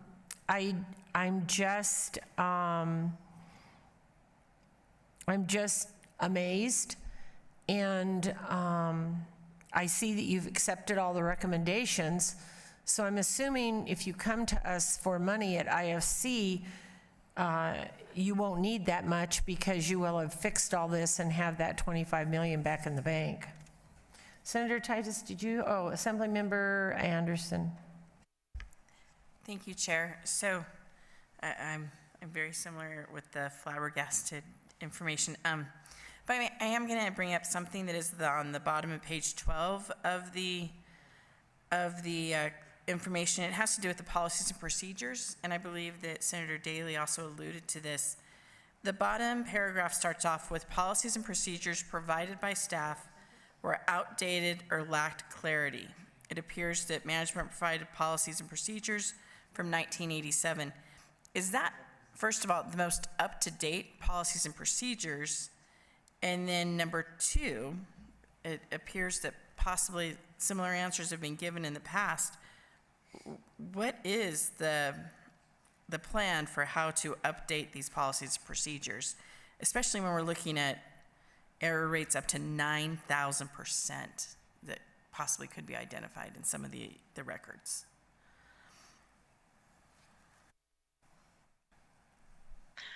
Tracy Larkin Thomason, Director for the Nevada Department of Transportation. First, I wanted to, can I address the chair's question first or comment? And then answer Senator Anderson's? Please go ahead. Okay. Really with respect to the stockpiles on that's where we're saying the missing of the 25 million. It's not necessarily missing of $25 million. It is how the stockpiles themselves are measured. And over the years, it has been very imprecise. It is generally measured by the bucket, or it's a bucket load of sand, or it's a bucket load of chips, or whatever the material could be on there. And as technology over the last 2 years, we are looking to help us really refine that process, because many will be like, that's 4 bucketfuls, is that a cubic yard? Those may be, or they could be a loader, bucket full of loader, which could be, again, it's approximately this many cubic yards. We are looking to get much more precise, as they did mention in there, over the years, and when I say years, I'm talking decades, of the measurements being done by, some people will do the stride, they will measure it by looking at the height of the truck. We have been looking very much at how they are measuring it. We have adopted, and just recently in the past year, and they were looking at testing for 2 years in here, and this was based on a previous audit finding in 2020 to look for adopting it's with your phone, and you can actually go out and then it'll take a picture before and after, and we're hoping that that will help refine the actual volume of it. If you have a pile full of sand, you take out 4 shovels full, there's an estimate there. So I do want to make the comment that the 25 million is a perception of just, is that material really, is it been flattened out, is it higher? It is very imprecise, and we're looking to make that much more technically using tools to help refine that. We also have in some areas where we've adopted the use of drones, like in sediment basins, to measure the sediment accumulation in detention basins, where you take a picture of it at one time during the year, and then later come in so that you can measure how much infill has come into that. So for that part, I do not believe there has been any malicious part, and I truly believe that in that the people out in the field, and the majority of these stockpiles are in rural areas, they're in isolated areas, they might be at junctions of intersection of roads, because that's where they'll be needed when you're going out there to maintain the roads. But I do believe that the measurement has not been precise. And I'm sorry, Senator Anderson, your specific question. Sure, and I'm an assembly member. Thank you, though, for, it's quite all right. Thank you, though, for the attempt to, as one of my colleagues said, what was it? Promotion. Promotion, I believe it's more lateral. Policies. But, moving on. The policies and procedures. That's correct. Bottom of page 12 is where it's mentioned. Again, Tracy Larkin-Thomason, the Director for the Nevada Department of Transportation. This is something, when I returned, I started looking at the beginning, in the middle of 2023, and looking at our transportation policies. That's the internal policies to the department. Due date back actually to 1978. We have kicked off and started in the last few months to go back and review all of the policies throughout the department. They are very outdated. We have different ones that just thoroughly need to be updated. We have kicked off, we have a consultant on board. They started at the end of last year. We have a meeting with them this afternoon as we work through the department. They have been reviewed to look for not only gaps that we have, areas that maybe aren't covered at all, looking to update the ones we have, and then subsequent to that, and in parallel part to it, is also making sure that we are updating all the manuals throughout the department. And that would be the equipment manuals, that includes the construction manuals, material manuals, and stuff, to make sure they're up.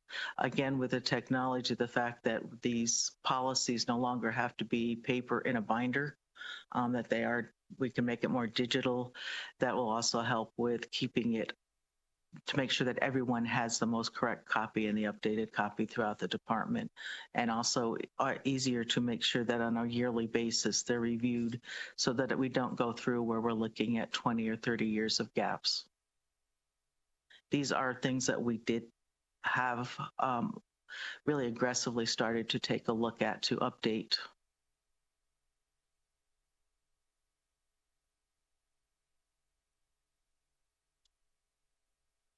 Did you have a question, Senator Titus? Okay. Senator Daley? Thank you, Madam Chair, and thank you, Director Larkin.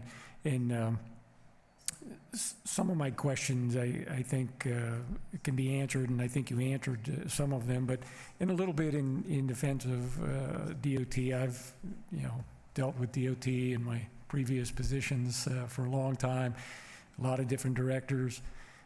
I know the organization, right, wrong, or indifferent, is fairly political in some of the things, and I know you've been with DOT for a long time, but not necessarily, deputy director, but not the director. So, relatively short period of time for that. And DOT does a lot of things very well, and you need to get better in measuring your stockpiles. A little bit more on some of this stuff is these shops and areas are in very remote rural areas of the state. As I understand it, maintenance on that equipment is primarily or largely used for some internal emergency repairs, but they're responsible for snow removal and the largest amount of road miles in the state, bigger than Clark, bigger than Washoe, in those rural areas. So they need to be there. They're a vital function, but they also need to be efficient in getting custom trucks then sold to an employee. I hope there's still time to notify the Ethics Commission of that behavior. Hopefully you will. But at the same time, when you say it's a measurement issue at some of these things, it's a culture with DOT that now that you're in charge, I hope you will address and change. It's too much of a good old boys club. These district managers think they have their own little turfs and don't have to follow procedures. And I've firsthand witnessed some of that over the course of time.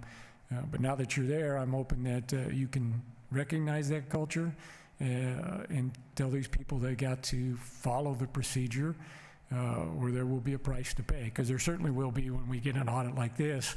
When you go in front of the money committees in either house, you're going to have to explain these things. But so do you have an answer to the ethics complaint on that particular individual, if it's still timely? And then on the measuring, it's been my experience that DOT is much better at measuring the accuracy of the materials when it comes to paying a contractor for the services they provide. You seem to be much better at it. And can you explain that discrepancy? Again, Tracy Larkin Thomason, Director for the Nevada Department of Transportation. Certainly when we're doing with the contractors, we have inspectors, and so on construction job, there are inspectors, there are people who measure material, they are there 24/7. You are absolutely correct, Senator Daly, about the culture. We are a very old organization going back to 1917. A lot of this, of course, has been maintenance stations and facilities throughout the state. As you're aware, we have very remote stations. We have 42 different sites around the state. It goes back to basically your neighbors. It was you use the good old boy network, and that's probably a very accurate term. A lot of things were probably done with a handshake and move on. As we move forward, we have, as my deputy director put in, we moved all the equipment shops recently. It's going in, not all of them yet, but the most problematic has been where the most concerns and most of the issues that have been dealt with or referenced in here have been in Southern Nevada. We have moved all them to a centralized location. We are having, we did request and receive another auditor position that literally goes out and works with the different ones to ensure that the documentation that's done in each area is in place. Also making sure that the paperwork processes are followed. That's where we really found a lot of discrepancies or areas of concern. And we hope by really tightening that up and having it back in. And again, as my deputy alluded to, is that throughout the state, historically, the equipments in each area have been underneath the districts. There have been good reasons for that over the years, but as we're going in, we really want to streamline and ensure that there's a uniformity and consistency in all of these. That is also, there is a reference in there of the productivity of the different shops around there. One of the things that we are looking at is to ensure that everyone is actually documenting their time the same, so that we're not comparing apples in one to oranges in another one, so that the productivity is that we're truly getting a measurement of what's there, of the direct cost, indirect costs, and on there. There is certainly in the rural areas, you know that it's always been more, when we're the larger cities and urban areas, NDOT is part of a much larger network of transportation agencies. And when you get into the rural areas, NDOT is often the agency or one of the main agencies in the area. They're also a big part of the community. They're often the fire chiefs, the search and rescue, those type of things. So we're really trying to kind of match the cultures of recognizing the differences around the state, but really bring a centralized consistency to the documentation and measurement of it.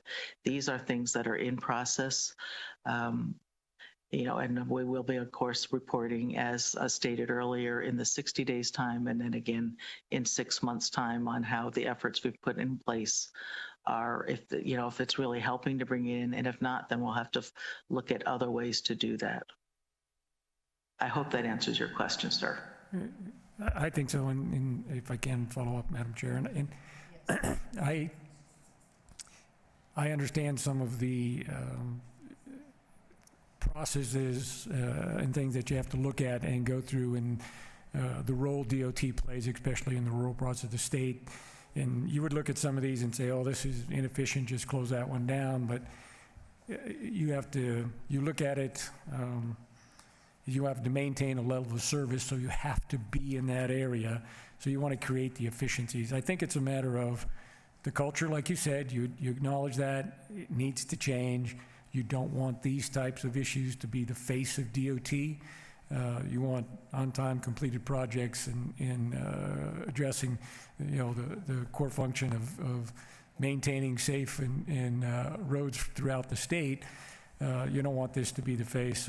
If people are not following, change the people. You don't have to close stations, because it could be a false economy to close a location, because then it takes more money to actually then mobilize to a new position from there.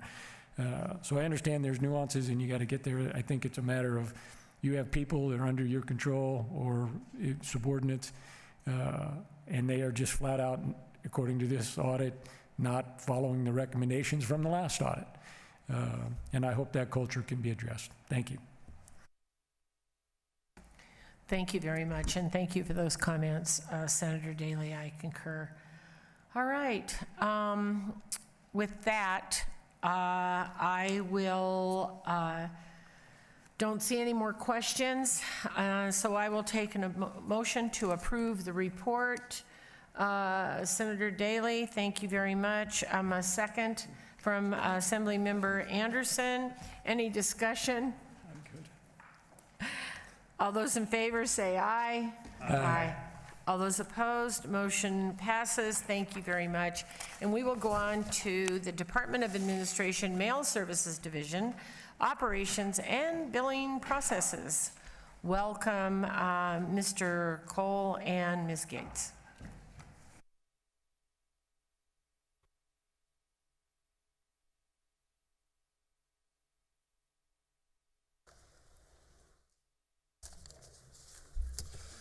Good morning, Chair and members of the Audit Subcommittee. For the record, my name is Parker Cole, Deputy Legislative Auditor. If I could direct your attention to page 1, I'll begin with some background information about the Mail Services Division.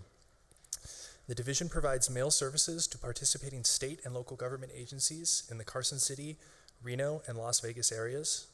In fiscal year 2023, the division had over $8 million in revenues and expenditures, as shown on Exhibit 1, page 2. Pages 2 through 4 describe the services provided by the division. On page 5, we state that the scope of our audit included a review of the division's activities from January 1st, 2022 to June 30th, 2023, and certain postage activity through May 2024. Our audit objectives were to determine whether the division's controls protect against improper transactions, including fraud, and ensure accurate billing of agencies for mail services. As discussed on pages 6 and 7, we encountered several information limitations during our audit, but we do not believe these limitations impacted our ability to meet our audit objectives or the conclusions on internal controls. On page 7, we also mentioned that the division changed postage metering systems in April 2023. In the division's response to our audit, it indicates that many of the issues we identified were resolved by this change in postage metering systems. However, the nature of the control deficiencies we observed leads us to believe that further corrective actions are needed despite the changes in metering systems. Our first findings chapter begins on page 8. We found the division's lack of controls for certain mail processes increased the risk that fraud and waste have occurred or will occur in the future. On page 9, we indicate that the division did not identify or prevent unusually large, suspicious metering transactions. We found that the division paid more than standard United States Postal Service rates for about 6,200 of 8.1 million metered envelopes. This caused the division to overpay by at least $22,000. Exhibit 4 on page 10 shows that the top 10 overpaid envelopes, it shows the top 10 overpaid envelopes. Together, these 10 envelopes cost about $8,500 when they should have cost no more than $6. While this represents a small percentage of total metered postage, the results are troubling because they suggest that the division is vulnerable to fraud. Metered envelopes are easily converted to cash. A division employee could adjust a machine to meter an envelope at a higher dollar value and then take the envelope to the USPS to request a refund. Those refunds may be issued as cashier's checks or blank money orders. Certain metering transactions also lacked clerk credentials or had inaccurate credentials. Based on available documentation, we identified more than 406,000 pieces of mail costing over $168,000 with missing or inaccurate credentials. The total number of transactions with missing or inaccurate credentials is unknown because the division could not provide all metering documentation. Allowing employees to perform work with missing or inaccurate credentials makes it more difficult to determine who is responsible for unusually large, suspicious transactions. This makes the division more vulnerable to fraud. As stated on page 11, the division's controls over metered envelopes were weak. Metered envelopes with errors were kept unsecured. At the bottom of the page, we show a picture of envelope errors that were left in an unlocked and unoccupied office. These envelope errors are a cash equivalent because they can be refunded by the USPS. Leaving these valuable resources unprotected increases the risk of fraud. On page 12, we indicate that the division sometimes did not collect refunds for envelope errors. We also show a picture of a box full of unrefunded envelope errors that the division estimated was worth about $1,000. We observed several such boxes. The division also indicated that it improperly distributed refunds by giving each customer agency an equal share or giving the entire refund to its largest customer, rather than basing the refund on the value of the envelopes associated with each customer. The division could not provide any documentation in this area, so we were unable to determine the number of envelope errors, the associated dollar amount, the customer agencies that were charged, if a refund was collected from the USPS, or how much of that refund went to the customer. After bringing these issues to its attention, the division revised its process for envelope errors. However, this new process still leaves envelope errors vulnerable to improper access and not receiving their full refund value. On page 13, we discuss how the division did not properly monitor activity on remote meters with access to its postage accounts. During our audit period, the division had 33 active meters connected to its postage accounts. The division indicated it was aware of only 17, which might suggest that not all 16 remaining meters require access to the division's accounts. Because the division could not provide a complete listing of remote meters, we cannot determine the parties operating the remaining 16 meters. As indicated on page 14, customer agencies also loaded funds onto remote meters without the division's prior approval. We reviewed 11 of 49 remote meter billing transactions and found 4 were not properly approved. Because of incomplete records, we could not confirm if these 4 transactions were the only times that division funds were improperly obtained through remote meters. In addition, this prevented us from determining the total number of times customer agencies loaded division funds onto their remote meters or the dollar amount. The division indicated customer agencies can obtain up to $10,000 in a single remote meter transaction and complete an unlimited number of transactions. At one point during our audit period, the division's 2 postage accounts had a combined balance of over $718,000. This makes the division vulnerable to fraud. An individual could load the division's funds onto a remote meter, print excessive postage on an envelope, and then collect a refund at their local post office.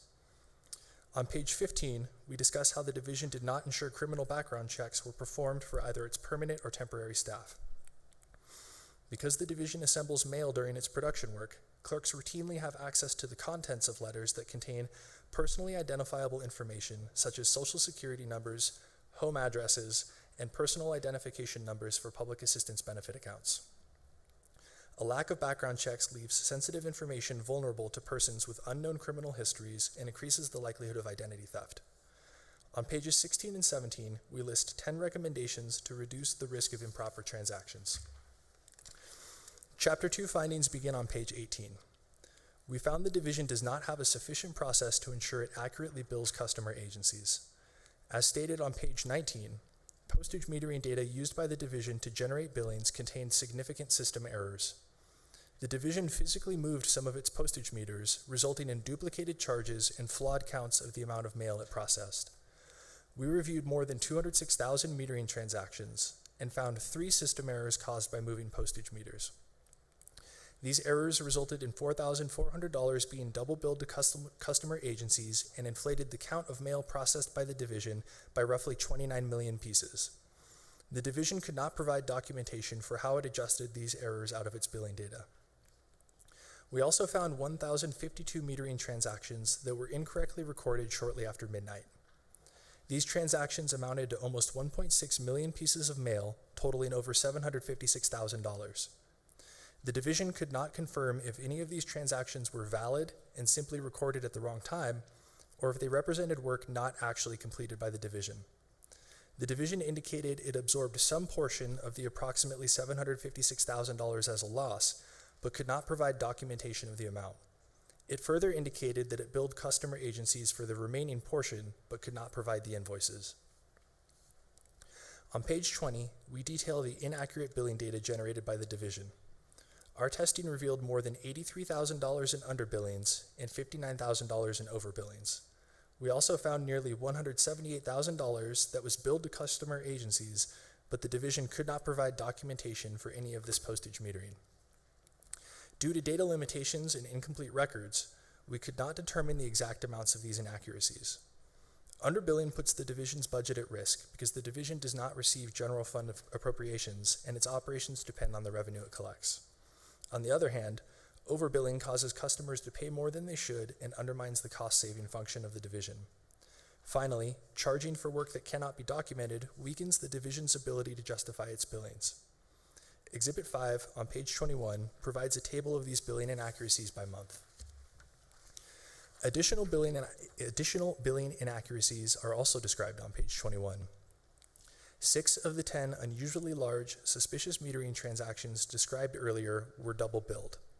This caused customer agencies to pay nearly $3,300 on top of the $8,400 already charged for these 10 envelopes. While this is not a large amount, it wastes state resources. These double billings are especially concerning because they were caused by suspicious transactions for individual envelopes that were already significantly overcharged. Other transactions led to underbilling. 2 of 11 remote meter billing transactions tested were not billed to the customer agency. This amounted to over $1,800 in unbilled remote postage. Because of incomplete records, we cannot confirm if these were the only unbilled remote meter postage transactions. On page 22, we state that the formula the division used to calculate its production charges contained an error that caused the division to underbill by about 9%. The division could not provide documentation for much of its production work, and the documentation that was present was often inaccurate. This prevented us from determining the total value of production underbilling during our audit period. The division's inability to provide documentation for much of its production activity leaves it unable to support its work and customer billings. All of the issues described in this report were caused by the division not finalizing its policies and procedures, not training its staff, and not coordinating with customer agencies. Despite being a standalone division since July 2021, Mail Services has never finalized its policies and procedures. Page 23 lists 5 recommendations to improve the process of billing for the division's services. Appendix A on page 24 provides our audit methodology. The division's response begins on page 29. As indicated on page 31, the division accepted all 15 of our recommendations. This concludes my presentation, and I'm happy to answer any questions that you might have. Thank you very much. Senator Daley? Thank you, Madam Chair, and I think mine are relatively easy on this one. Although we have concerns, no actual money missing, at least the way I read it, so that's good. So on the meters that were unidentified, they didn't know that they had, and who was using them. Have all of that been accounted for? Have they either pulled those meters back, identified who they are? Have they billing the proper agency that might have been using them, or the proper people that had access to it? Have those unknown meters, which I thought was funny, but has that been corrected or identified at the very least on who to bill? Thank you for the question. For the record, Parker Cole, Deputy Legislative Auditor. Senator Daley, that might be a question better directed to the agency. Having said that, it is my understanding that that has not been resolved at this point. Do they even know who? Well, I'll wait and ask them. And the second question might be for them as well. When I was reading their response to, I think, recommendation number 9, they say the program officer 2 is currently enforcing prior approval for transfer funds, and the program officer will reach out to an agency if a transfer is made without approval. It seems to me that they still have a process that allows a transfer to happen without approval, rather than transfer cannot happen until there is approval. And maybe that's a question for them as well. But their response makes it sound like it can still happen without approval. Again, for the record, Parker Cole, Deputy Legislative Auditor. Again, Senator Daley, I thank you for that question. That is my understanding as well, that the current process would still allow that to happen without approval, but that might be better directed to the division as well. Okay, thank you. Thank you very much. Other questions from the committee? Is Ms. Grimmer available?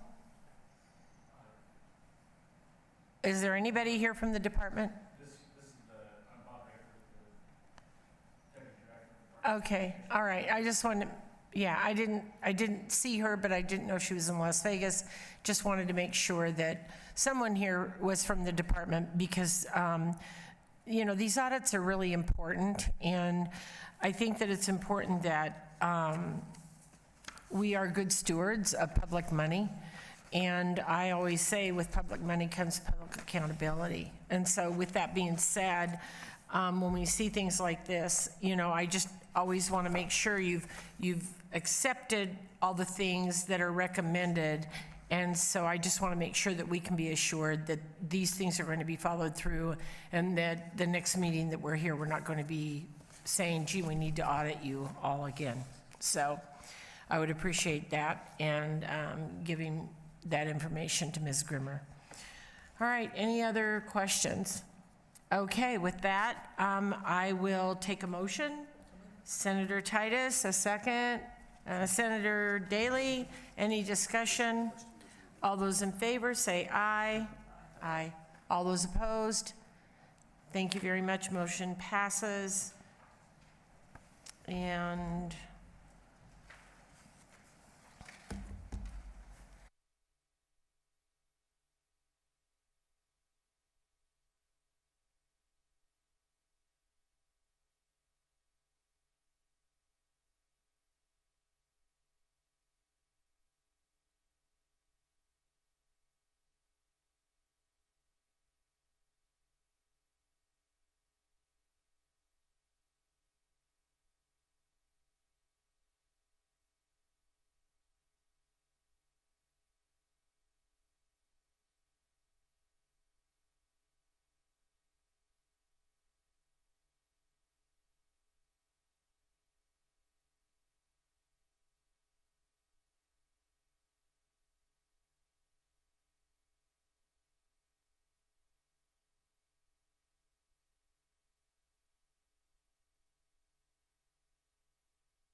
All righty.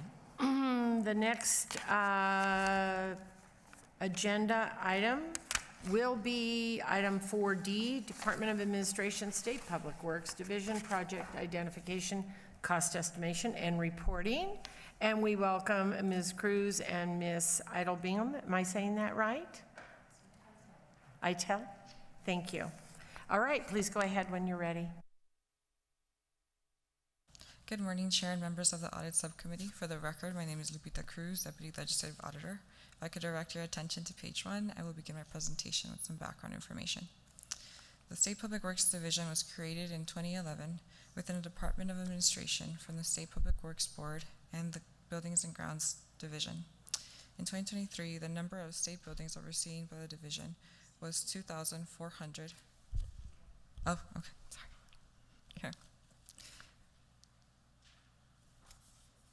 In 2023, the number of state buildings overseen by the division was over 2,400 and comprised about 10 million square feet.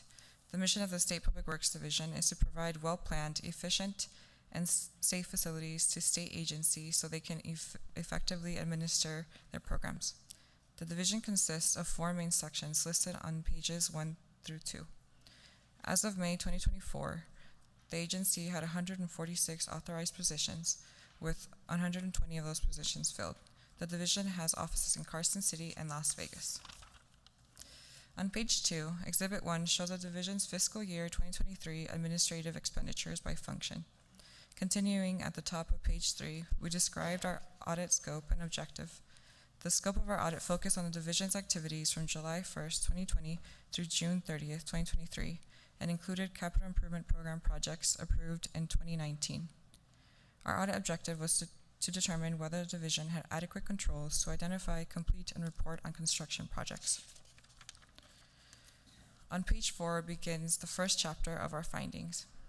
We found that by reallocating unused funds from completed projects to other projects, the division has opportunities to complete additional capital improvement projects more timely. Furthermore, the division can expand the use of an alternative budgeting method to more agencies to efficiently utilize project savings and improve the timely completion of maintenance projects. Completing projects more timely can reduce project costs and improve conditions at state facilities. On page 5, Exhibit 2 shows the CIP projects approved by the legislature in 2019, 2021, and 2023. Our testing found over $18 million in cost savings from the 13 closed projects in our sample of 20 projects tested from the 2019 CIP. Savings were from actual project costs that were less than budgeted. The division did not present these costs to IFC to request the project's expenditure authority be transferred to other approved projects. Although unused funds are reverted at the end of the 4 years, in accordance with the CIP bill, not reallocating funds when the division finds savings has the potential of missing an opportunity to benefit the state, as other needed projects could be completed more timely, and the state could avoid paying higher costs due to potential future inflation.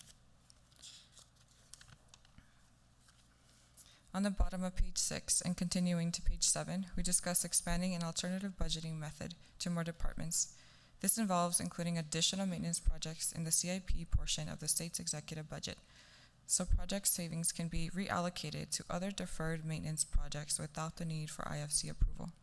In the 2023 CIP, this method was used for 2 state departments and approved by the legislature. Expanding the approach to more departments will result in additional maintenance projects being completed more timely. Of the $18 million in project savings mentioned earlier, over $3 million was from maintenance projects. Therefore, these savings could have been reallocated to other projects without the need of IFC approval if this budget method had been used in other departments. On page 7, we state our 2 recommendations to improve the timely identification of project savings and the inclusion of additional maintenance projects in the CIP. On page 8 begins chapter 2. We found that the division is not fully utilizing its facility condition assessment reports as intended in the CIP process. FCA reports include projects that are recommended based on periodic division assessments of state facilities. 4 of 5 CIP projects tested did not have evidence that project managers coordinated with the FCA team and used the reports in developing CIP projects. As a result, opportunities to efficiently and timely complete needed projects may be delayed, Our recommendation for FCA reports is found at the bottom of page 9. On page 10 begins Chapter 3. We found information reported biannually to the legislature by the division about the cost of recommended maintenance for state buildings has some inaccuracies. The division reports biannually to the legislature on the estimated cost to maintain state buildings over the next 10 years. In 2023, it was reported to be about $570 million. The total amount of completed projects incorrectly included in the estimate was about $51 million. In addition, the division's completion of FCA projects is not adequately monitored. This led to projects completed through the CIP project process remaining on the list of recommended maintenance costs. The legislature, the Office of the Governor, and the State Public Works Board need accurate information when deciding the amount of funds required to keep state facilities in good condition. We continue with our findings on page 11. We found that the division is not updating costs for recommended maintenance projects until the facilities are reassessed by the division staff. This understates the cost of recommended maintenance reported to decision makers. The average number of years between the last assessment and the 2023 estimate was developed, of when the 23 estimate was developed, was about 5 years. Based on the division's records of construction inflation, we estimate the cost of recommended maintenance was understated in 2023 by as much as $220 million. This estimate was made based on a 5-year estimate. On page 12, we state our fourth recommendation to strengthen controls over FCA database. Our last chapter is found on pages 13 to 14. Based on a comparison of estimated costs in the capital improvement program to actual project costs, the division has an effective process for estimating project costs.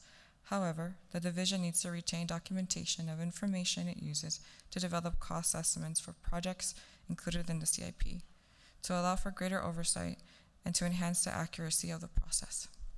Our testing found that the division did not retain documents to support the estimated project costs used in the CIP. Our testing found that the division often did not retain documents to support the estimated project costs used in the CIP. The lack of documentation of how estimates were developed makes it more difficult for the division to evaluate and enhance its process cost estimates in the CIP submitted to the legislature and the Office of the Governor. The inconsistent use and retention of documents used in developing the CIP project cost estimates are due to inadequate written policies and procedures. Our last recommendation for the division is located at the bottom of page 14. The recommendation addresses the formal documentation of the CIP project cost estimate process. On page 15, you will find Appendix A, which is an excerpt from the division's recommended capital improvement program 2023 through 2025, which shows the alternative budgeting method previously mentioned. Appendix B, located on pages 16 through 21, provides our audit methodology. The division's response to our audit is located in Appendix C, starting on page 22. You will see the division accepted all recommendations. This concludes our presentation. I'll be happy to answer any questions. Thank you very much. Assemblywoman Anderson. Thank you, Chair, and thank you for the presentation. As I'm reading through this, I just want to make sure that I'm verifying this information correctly from pages 10 and 11 that had to do with the cost estimates and how that is updated. Because I know that many times we are asked to, in IFC, to put more money in because of the possible estimate, but it appears that when an item's estimate has been, when something has been completed, it continues to be on the list of possible items and is not actually taken off until after 7 years. Could you explain that a little bit more to me, please?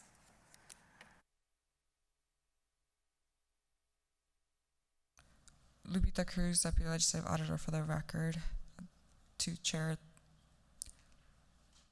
to you through chair to It's you. way okay. Just go straight to the member. I apologize. Okay. Assembly Member Anderson, thank you for your question. So what we found was that there were concluding closed or completed projects in this maintenance estimate. Additionally, they were only removing projects after they were assessed, and we averaged that to be about 5 years. 7 years between assessments.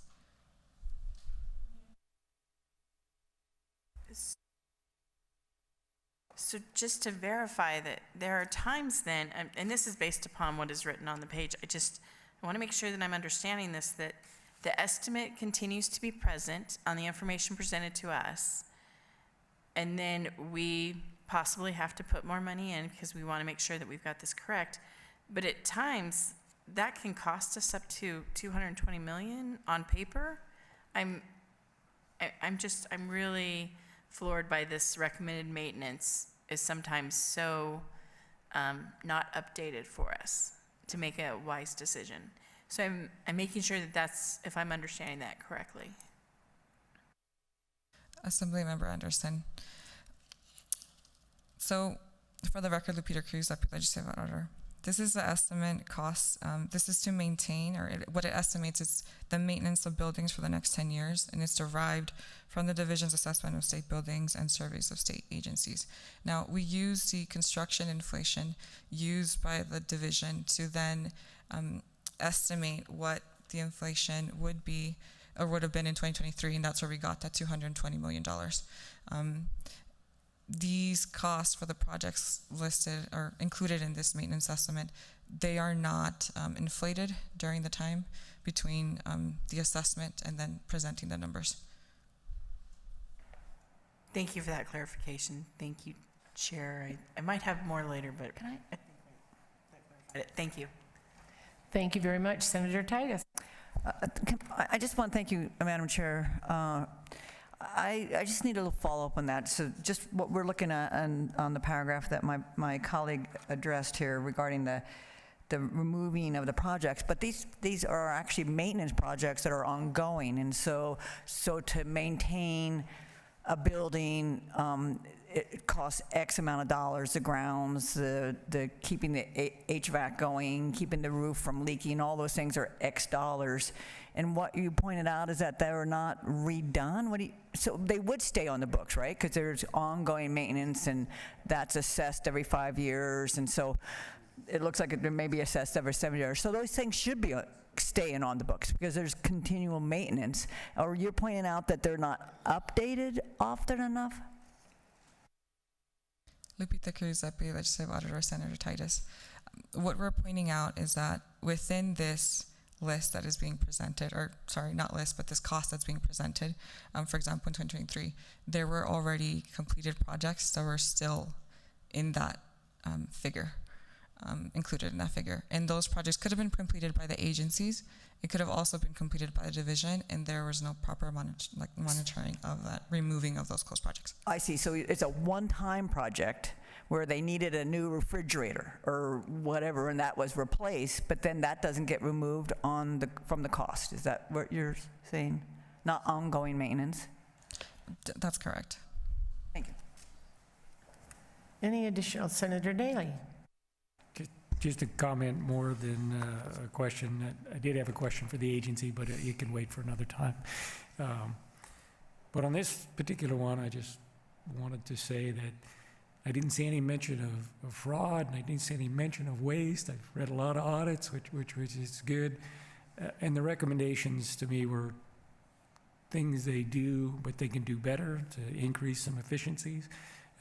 So in my view, State Public Works has won the award so far. The two committees of having the best report. Who knew State Public Works would be our poster child? Who knew? All right. But just a comment. Mr. Lewis, we might call you up here just to make you get up out of your seat for a minute. No fraud, no waste. I'm happy. Well, sometimes you get lucky. I don't know. Thank you very much. Any other questions from the committee? All right. With that, Mr. Lewis, you are living life today. I will take a motion to approve the report. So moved. Senator Daley, a second from Assemblymember DeLong. Any discussion? All those in favor say aye. Aye. All those opposed, nay. Motion passes. Thank you very much. And we will move on to item 5, which is a presentation of governmental and private facilities for children.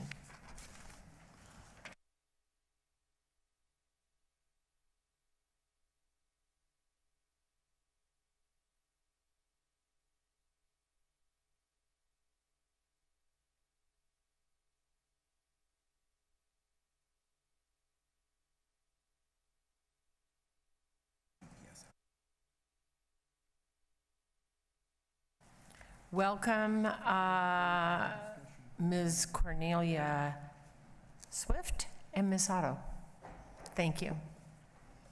All right. Good morning, Chair and members of the subcommittee.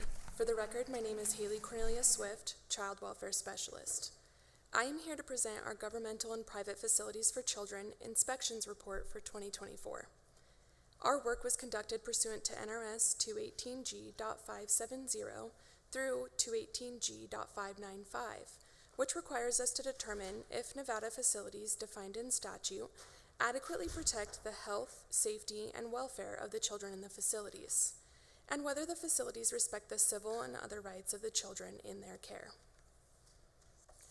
On pages 1 through 4, we discuss background information and the type of work we completed.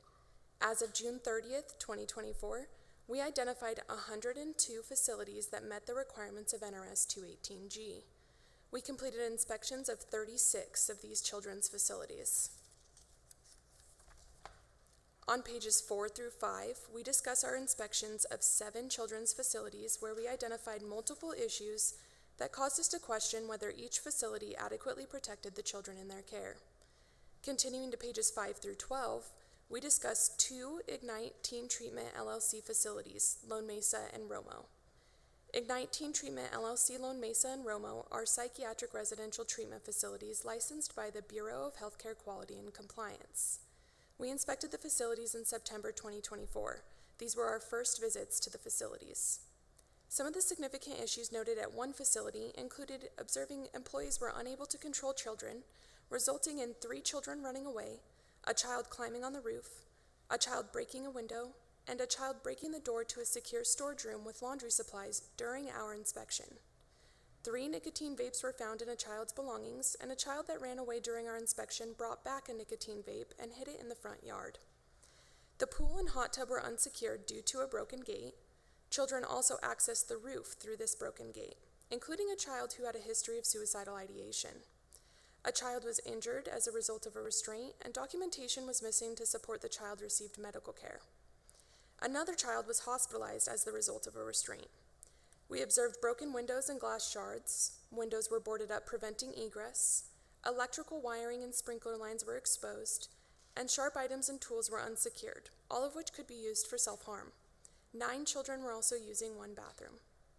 Some of the significant issues noted at the other Ignite Teen Treatment facility included the kitchen was in the process of being remodeled, allowing children access to debris and hazards, and unsecured chemicals and objects that could be used for self-harm were observed. A second-story balcony and windows in children's rooms were unsecured. Alarms were installed but did not always work. An incident report documented a child attempted to climb out of the second-story balcony and was prevented from doing so by other children. Both facilities had pools that needed maintenance and contained untreated water. Review of records and interviews showed incomplete, inaccurate, and missing medication records. Medications were frequently administered outside of prescribed timeframes, and management was generally unaware of statutorily required person legally responsible, or PLR, consent needed prior to administering psychotropic medication. Management initially denied the use of restraints by employees despite children and employees confirming restraints were used, and denial of rights reports for restraint incidents were not completed. Child files were missing evidence that children were reassessed for safety after suicidal ideation, and that abuse and neglect disclosures were reported to the appropriate authorities. Employee files were missing background check clearances, and required trainings were missing or incomplete. Lastly, policies and procedures were weak. Following our visit, we communicated our concerns to the Bureau of Healthcare Quality and Compliance. The Bureau of Healthcare Quality and Compliance completed a complaint inspection 2 days after our inspections and identified several deficiencies, many of which were similar to our concerns. A ban on admissions was issued for Ignite Teen Treatment LLC Romo on September 26, 2024, due to a deficiency identified and later lifted after the facility submitted a plan of correction to the Bureau of Healthcare Quality and Compliance. As of November 2024, monetary sanctions on Ignite Teen Treatment LLC for deficiencies approximated $94,000. On pages 12 through 15, we discuss concerns with 4 homes licensed through the Clark County Family Services Advanced Foster Care Program. This was our first time visiting Clark County Family Services Advanced Foster Care homes. Issues included untimely treatment plans. Foster parents were generally unaware of statutorily required medication administration practices, including PLR consent. Unsecured records. Location of firearms were unable to be verified. Unsecured ammunition. Fire escape routes were not posted. Monthly fire drills were missing. A fire extinguisher was missing, and first aid kit supplies were missing or inadequate. Foster parents educated children on the complaint process despite not being fully aware of the entire process. Child rights were not posted, a complaint box was inaccessible, foster parents' training records were missing and incomplete, and policies and procedures were weak. After our inspections, Clark County Family Services reported completing visits to all 4 homes addressing immediate safety concerns. Clark County Family Services reported that they are developing policies and procedures for treatment plans and a training program to ensure foster parents receive statutorily required trainings. On pages 15 through 17, we note our concerns at Aurora Center for Healing.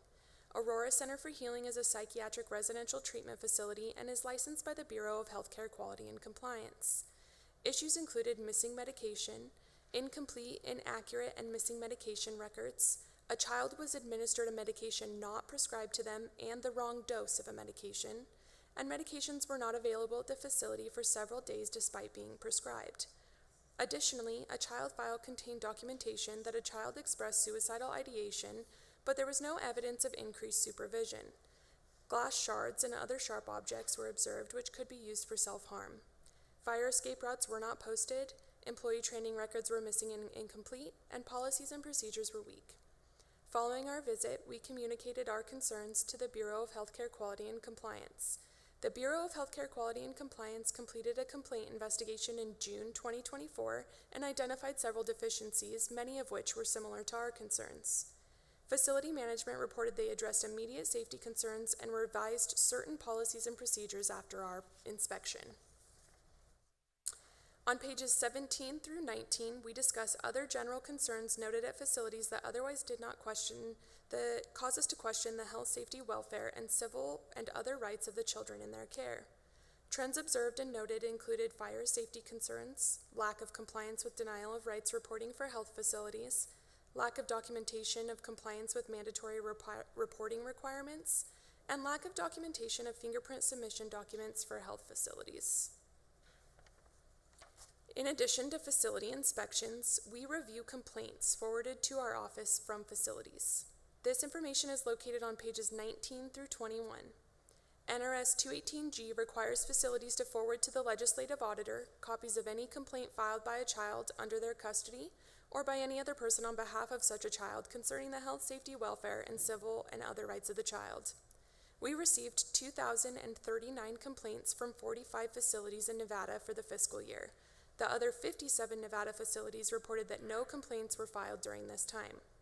Based on our review of complaints, we identified that collection, documentation, review, and resolution of complaints vary at each facility. Facilities also have different interpretations of what constitutes health, safety, welfare, and civil and other rights of a child. In July 2023, we communicated our expectations for complaint reporting to facilities. Exhibit 5 on page 20 summarizes complaints submitted by facilities based on the type of facility for the fiscal year. Continuing to pages 21 through 23, we note areas for legislative consideration. 1 new and 2 prior report recommendations are discussed. NRS 218G.585 does not specifically define the complaint reporting process, only requiring children's facilities to forward complaints to the legislative auditor. The complaint process is essential to ensuring a child's health, safety, welfare, and civil and other rights are protected. The legislature may want to consider enacting legislation to further define the complaint reporting requirements for children's facilities that have physical custody of children pursuant to the order of a court. In addition, employees at some licensed health facilities are not required to have certain training specific to children. Facilities licensed by the Bureau of Healthcare Quality and Compliance that have state-placed children are not required by statute to train employees in certain areas specific to children's safety and welfare. In contrast, statutes governing other facility types that have state-placed children require training in areas related to the safety and welfare of children. The legislature may want to consider enacting legislation to require all facilities the Bureau of Healthcare Quality and Compliance licenses, which have physical custody of children pursuant to a court order, to train employees who have direct contact with children on specific topics statutorily required for other children's facilities. We also note that certain licensed health facilities are not required to screen employees for child abuse and neglect. Statutes do not require health facilities licensed by the Bureau of Healthcare Quality and Compliance that have state-placed children to screen employees having direct contact with children for substantiations of child abuse and neglect.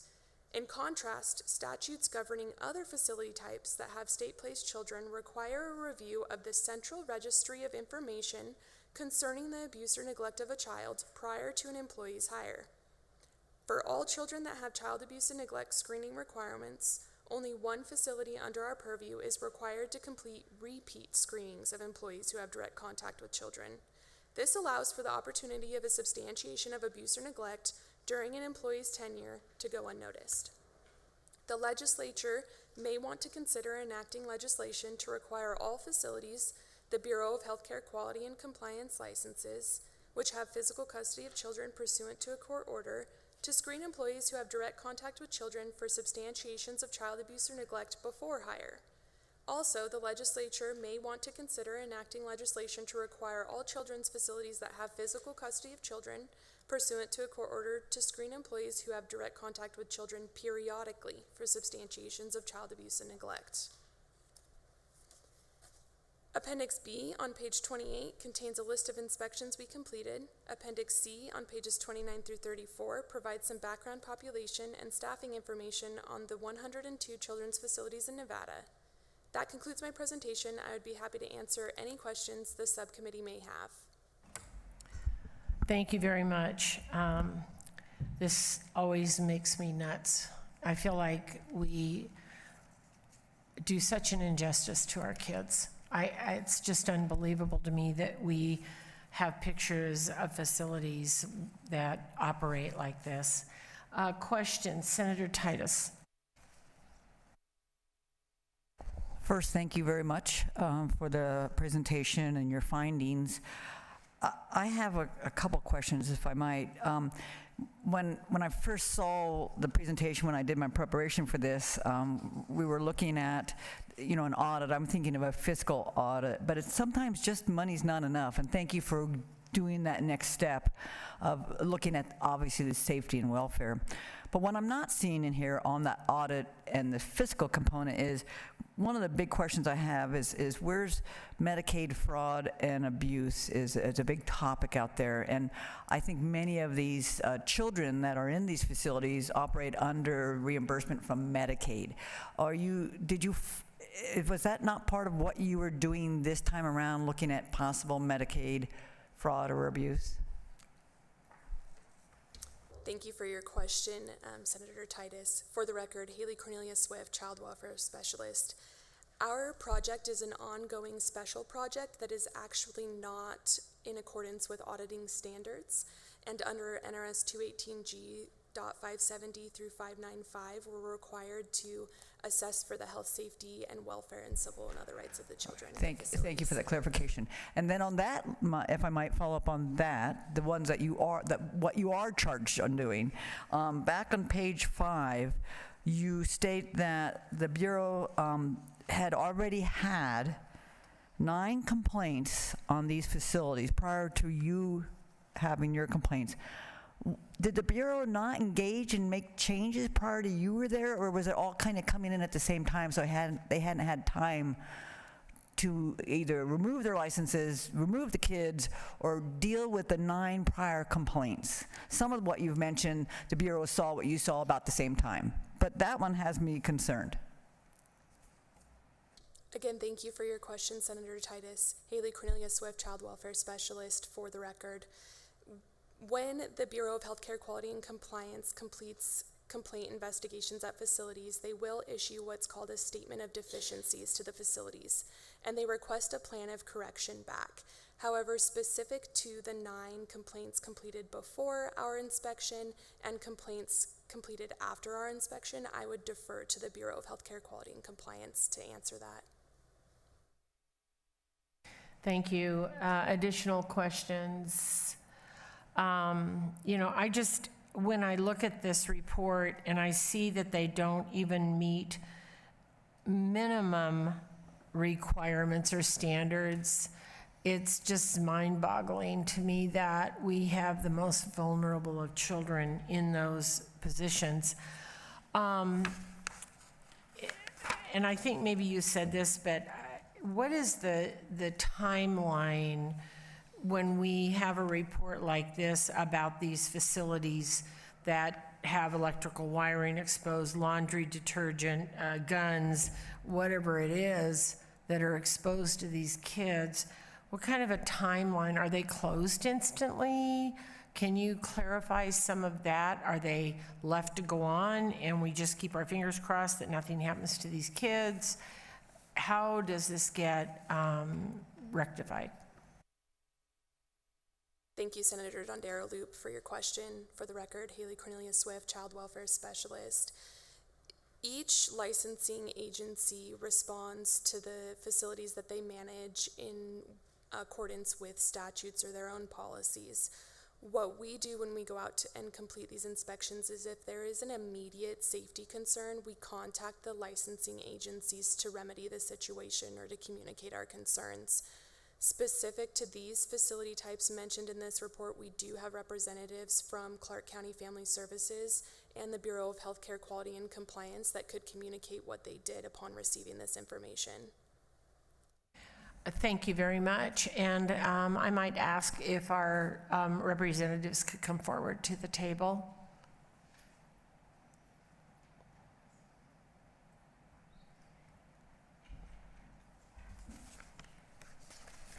And I'm assuming that Clark County is in Las Vegas and our department is here.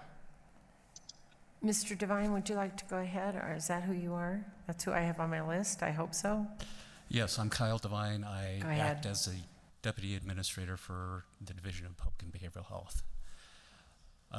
In regards to what we do when we get an allegation of something that may cause imminent harm if we go on site, number one is we prioritize it. We have to be there within 2 days to inspect the facility. If we find the conditions that can cause imminent danger or harm, we do we call a immediate jeopardy situation. In that immediate jeopardy situation, our staff stay on site until the issue is corrected, and the safety of the children is paramount in that situation. All of the complaints that we get, we take them seriously. As I indicated, we prioritize. If it's a high priority, we're there in 2 days. If it's a moderate, we go within 10 days. If it's a lesser concern, then we will address that at our next inspection. However, with these facilities, we are receiving so many complaints, those inspections happen very often. A lot can happen in 2 days. Clark County in Las Vegas, would you like to respond? On my list, I have Ms. Morano. Are you there? Yes, thank you. Jill Morano, Director for Clark County Office of Clinical and Community Services. Chair, I can speak to having recently been the director of Clark County Family Services. I can talk a little bit about the Family Services response when we get a complaint about a safety concern in a facility. And then should you have any questions specifically on the advanced foster care homes that were referenced in the audit, I'm happy to speak to those as well. But initially, when a complaint comes in, it would come in just like any other child abuse or neglect complaint and come into our intake hotline. The intake hotline would then make a determination about whether or not it's a child abuse or neglect issue or if it's a licensing compliance issue. With the facilities that are licensed as psychiatric residential treatment facilities, because we don't license those, they could either be screened in as a child abuse and neglect concern and complaint, or it would be referred to Mr. Devine's program at Healthcare Quality and Compliance. So as far as the child abuse and neglect screening, it's the same as any other individual child's case. So it would be screened in and given a priority response time of 3 to 6 hours, 24 hours, or 72 hours, depending on the situation. Now, those situations. So, let me interject here. Thank you. I'm sorry if I interrupted you, but having, I don't know, laundry supplies out might be one thing, but a child who has suicidal thoughts is a totally other issue. If there's a gun out versus vaping out, I mean, both things are not appropriate, but some of them are imminent danger. And I was just, a lot can happen in 2 days. So if it's 2 days that it takes someone to go there or several hours, I just was trying to get a handle on how that works. Jill Morano for the record. So if it were something like there's a gun, an unsecured gun out in the home, and that would be identified as something that is a present danger threat. So our staff can respond. Our staff would respond and identify that as the 3 to 6 hour response. The other thing that we do when we screen things in at our intake is we can also refer to 911 if we believe it is urgent and we don't have somebody that can get there in the next 15 minutes. So we do cross-report to the Las Vegas Metropolitan Police Department when we have those, like there's an immediate urgent issue. Thank you. Assemblymember DeLong. Thank you, Chair. Question to both agencies. What is your frequency of inspecting unannounced inspections of these facilities?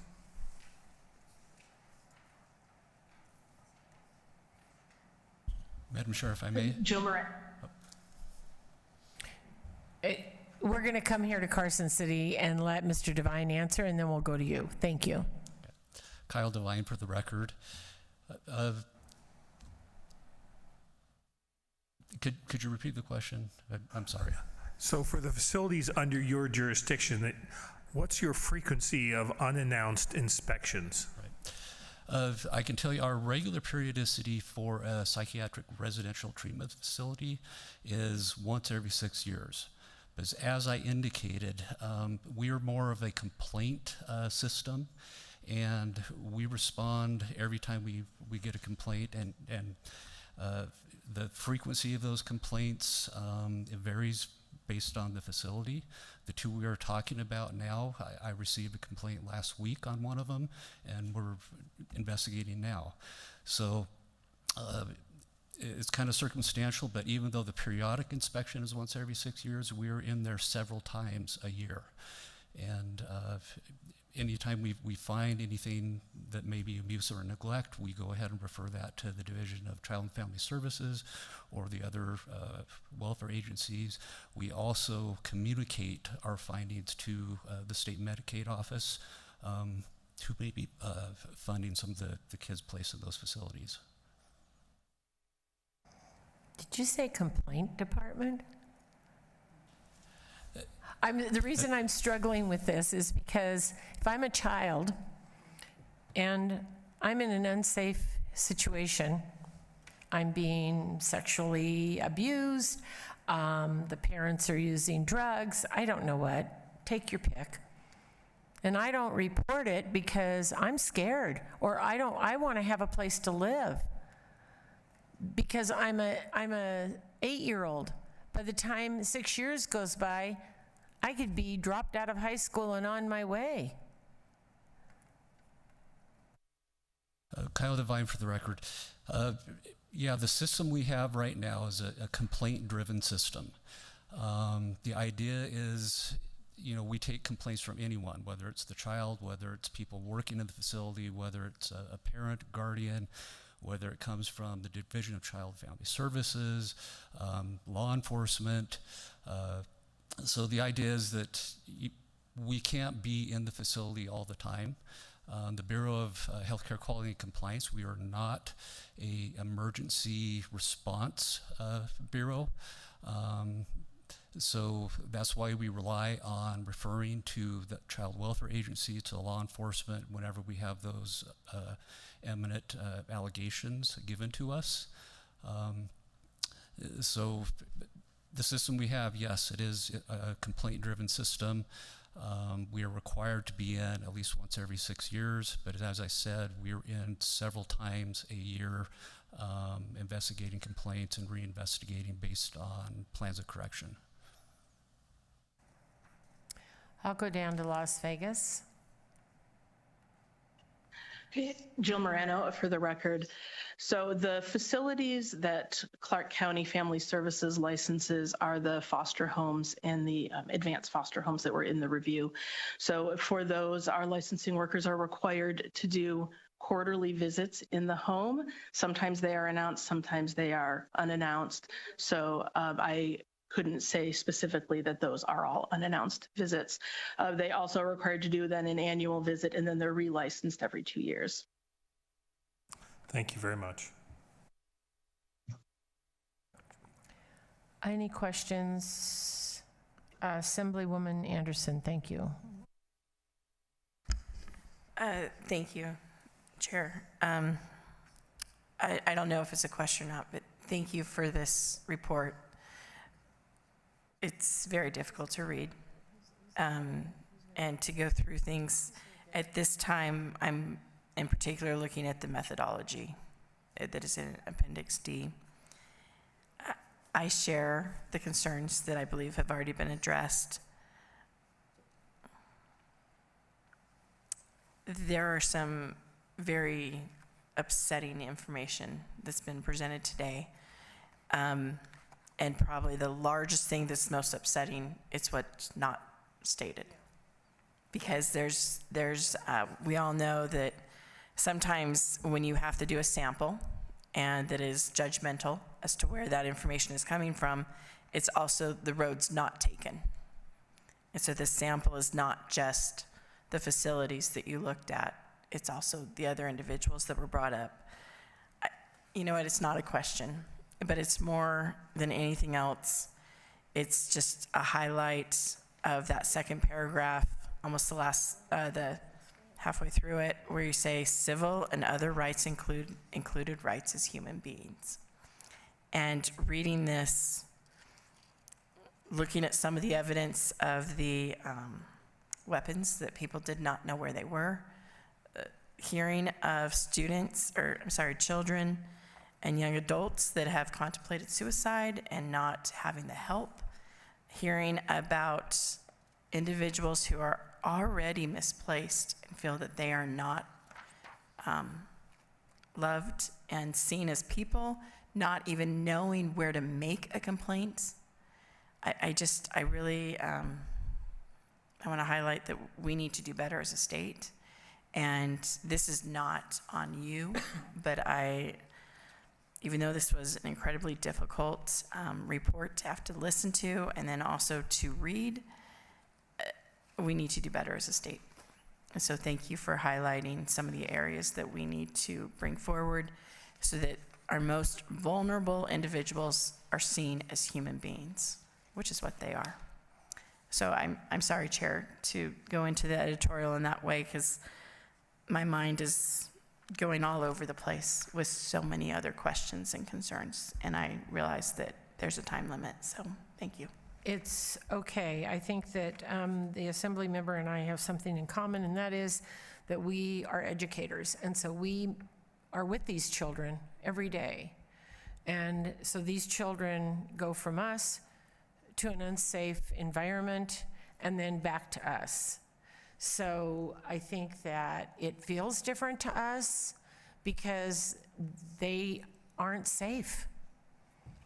And I also just want to make a comment that I don't want those listening to think this is only Las Vegas or only Reno. This is happening in some facilities across our state in other counties, which makes it even worse. Senator Titus, please. Thank you, Madam Chair, for the opportunity to make one. Mine's really a comment. I just want to acknowledge the good work that you all have done, and thank you. And we've asked this question multiple times in IFC when we look at our child services and where our children have been sent. And I just want to acknowledge you actually gave us a chart on how many children we have out of state and from each county. And we've been trying to seek that data for a long time, and it is actually included in this document. So thank you for that. Which is also sad that we have kids out of state, because as I always say to everyone, when we have these kinds of reports, it's when it doesn't, it's not my child, but when it becomes your child that is shipped out of state, or it becomes your child that has issues that they have to be placed somewhere, it feels different to those parents or those family members. I understand that Ignite Teen Treatment was here, are available, but we will wait until public comment for that comment, and because they were visited and there were some issues at more than one facility, so we'll wait for public comment for that. Yes, go ahead, Senator Titus, please. Sorry, thank you for that and comment, because again, you did visit these. I guess my question was for the 51 kids that were, 51 kids in 2024 on page 3 that were out of state. Have you ever visited an out-of-state facility?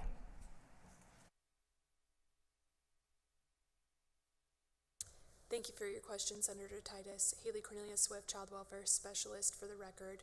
We have not visited a facility out of state. That also is very concerning.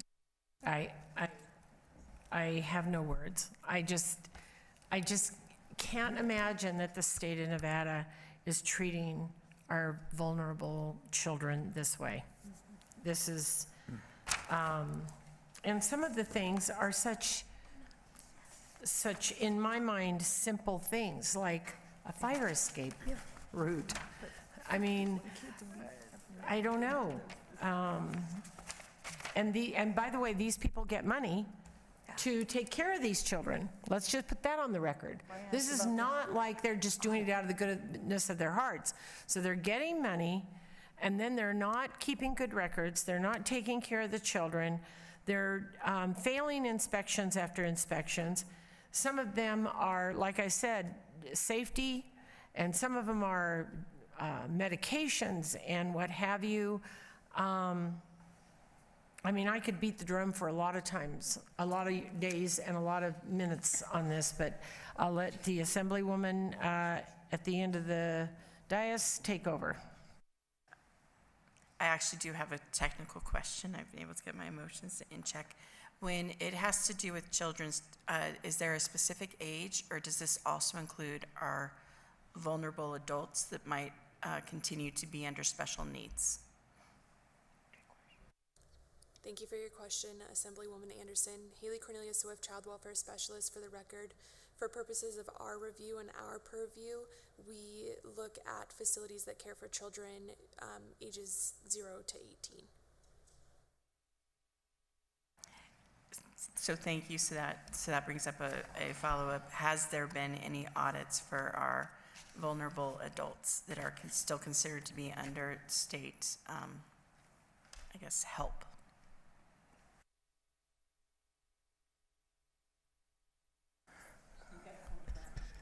I can take that one. For the record, Dan Crossman, Assemblymember Anderson.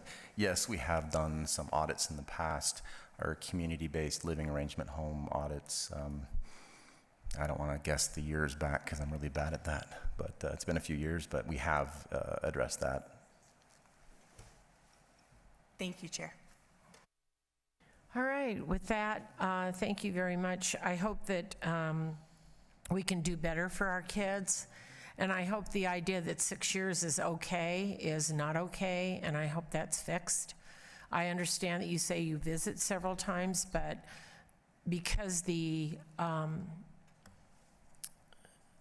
idea is 6 years is okay is troubling. So please find time to do that differently. And with that, I'll take a motion on this report. Motion to accept the report. Thank you very much. Senator Daly, a second from Assemblymember Anderson. Any discussion? All those in favor say aye. Aye. All those opposed, motion passes. Thank you very much. And with that, we will go on to agenda item 6A. And Mr. Crossman, National State Auditors Association report on the Nevada Legislative Council Bureau Audit Division System of Quality Control, please.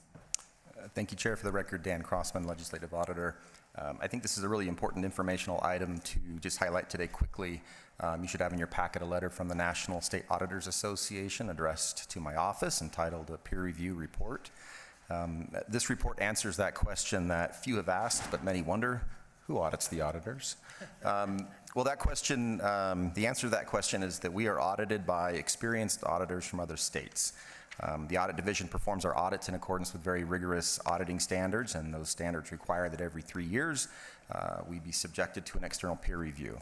External auditors from the states of New York, Colorado, Illinois, and Missouri conducted our most recent peer review, spending a quality week with us in our office in October of this last year.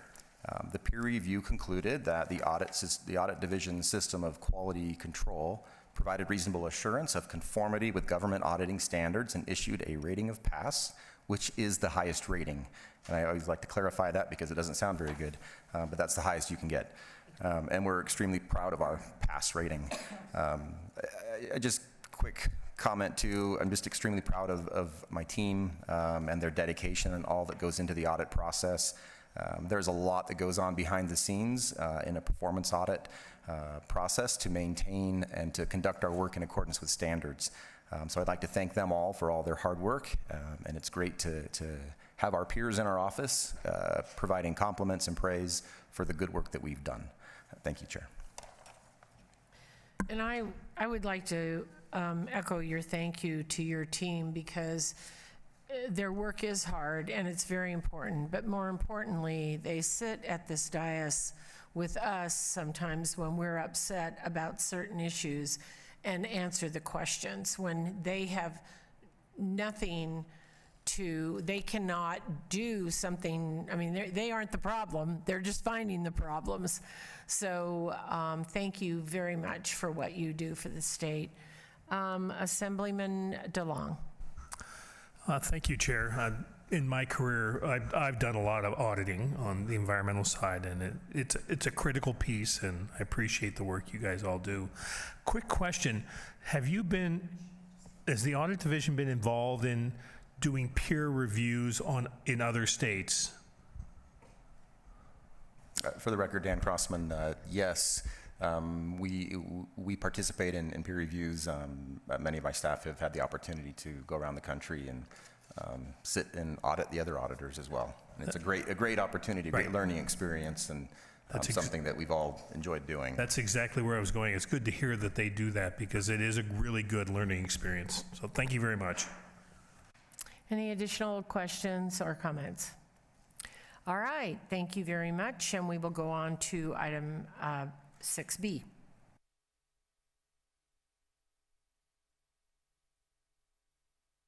Welcome back, Ms. Getz.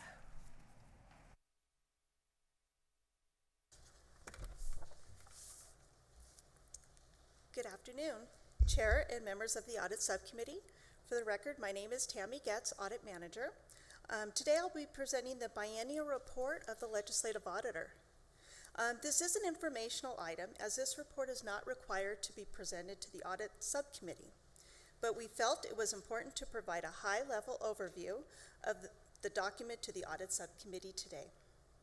Pursuant to NRS 218G.160, the Legislative Auditor is required to prepare a biennial report for the Governor and the legislators before December 31st of each even-numbered years.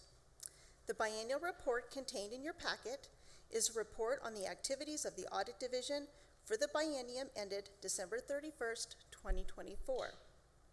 The report includes a comprehensive summary of audits issued during the biennium and a brief overview of the Audit Division. The December 2024 biennial report of the Legislative Auditor was submitted to the Governor, members of the Legislature, and Secretary of State on December 31st, 2024. The electronic version of the report can also be found on the Audit Division website. The introduction section of the report begins on page 1. It includes the Audit Division's mission, statutory authority, types of audits conducted, and reporting of audit results. Page 3 outlines the benefits of legislative audits.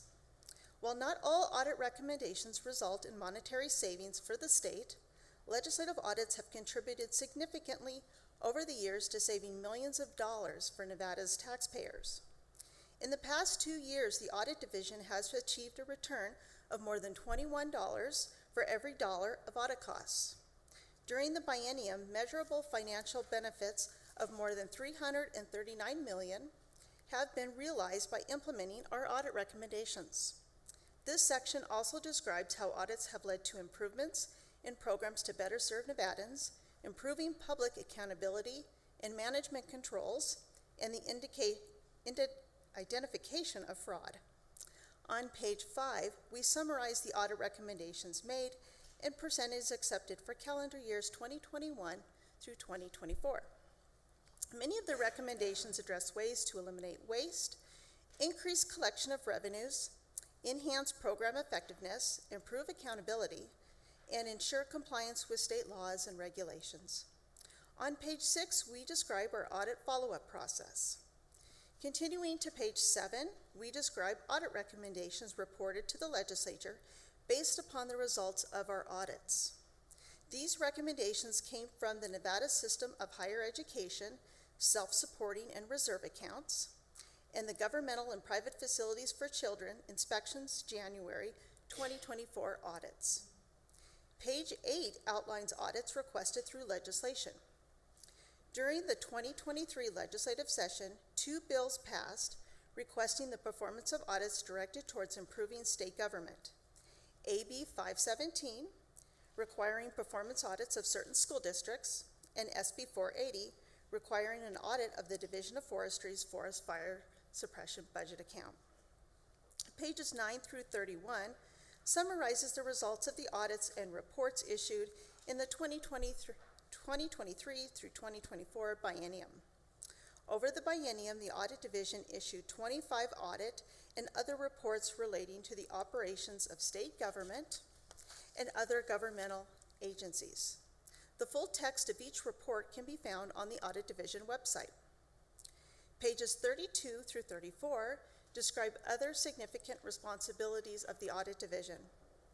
These include the single audit, school district reviews, child fatality and near fatality reviews, children's facility oversight, special license plate reviews, and audits of certain state boards. On page 35, we describe activities that support and enhance the audit function, such as professional development, quality assurance, and information technology. The appendices begin on page 37.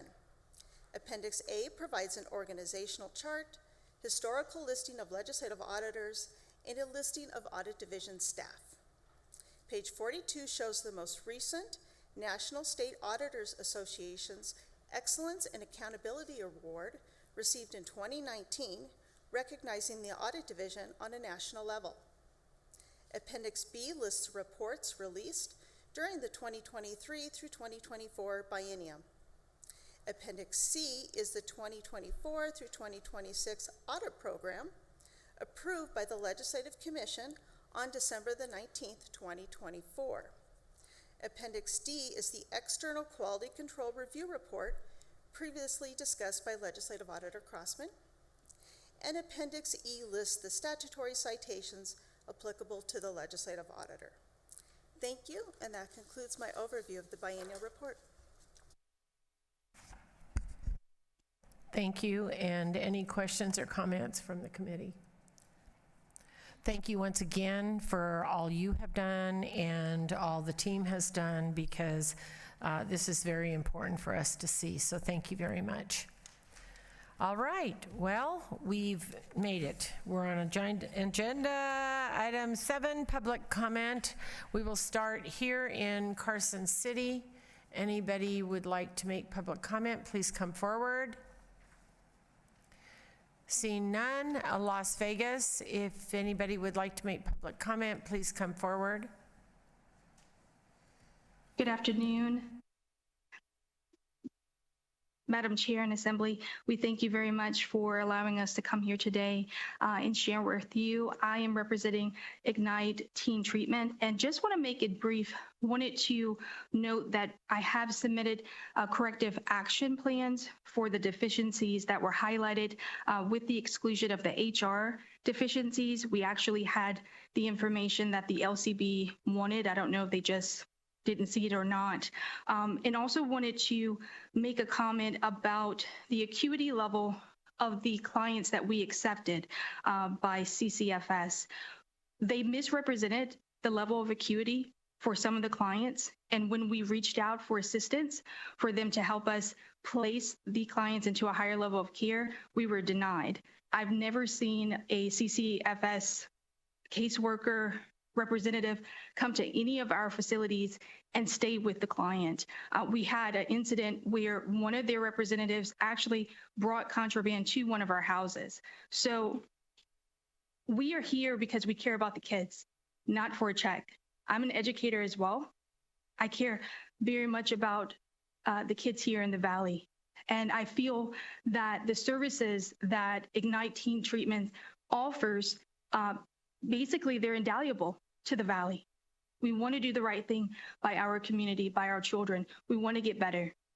We're asking for your help to help us get there. We do have our attorney online. I think he wanted to make a comment, if you will entertain it. Yes, as soon as we're done with Las Vegas, I will go to online. All right, is there anyone else in Las Vegas that would like to make a comment? All right, we'll go to online. BPS, is there anyone there? If you would like to testify, please press *9 or raise hand in your Zoom window to take your place in the queue.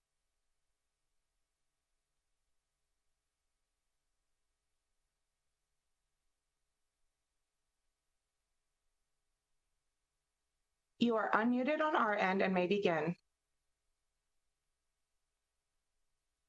Hello, can everyone hear me? Yes, we can. Hi, my name is John Lanning. I am an attorney. I represent Ignite Teen Treatment, and I just wanted to raise a couple of points briefly that I believe it kind of provides some important context, given the fact that, you know, my client was mentioned by name in the report. One issue that I wanted to point out as far as things being broken on the day that the LCB was there, we have a contract with Clark County to take certain children out of county custody to our facilities. And the problem that was experienced with that is it turned out that the client had either misrepresented or misapprehended the acuity level of some of these children that were sent to our facilities. And so when they get here, they're at a much higher acuity level than we're equipped to handle. The problem with that, and I met with the county about this, is they have no procedure whatsoever for taking children back or moving them to another placement in the event that that happens.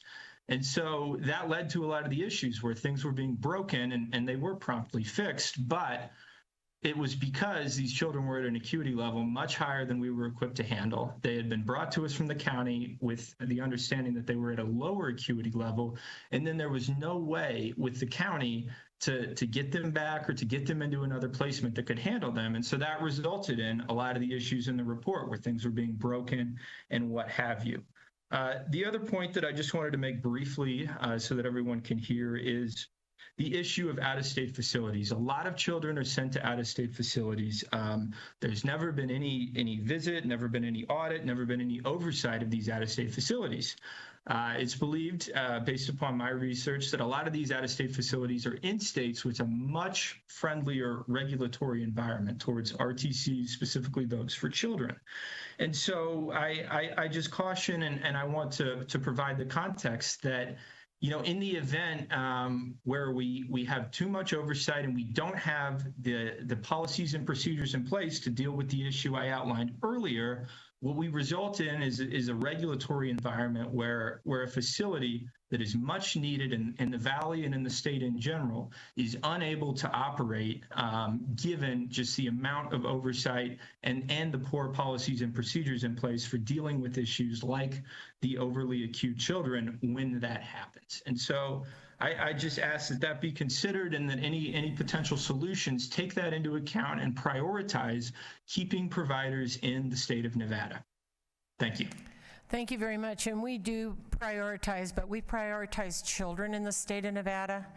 And so I always have a problem when it's always someone else's fault. So I'm just hoping that these get fixed for the vulnerable children, and know that the audit division and people who do these types of things don't go out and relish in the fact that things are wrong. They actually want to find things that are right.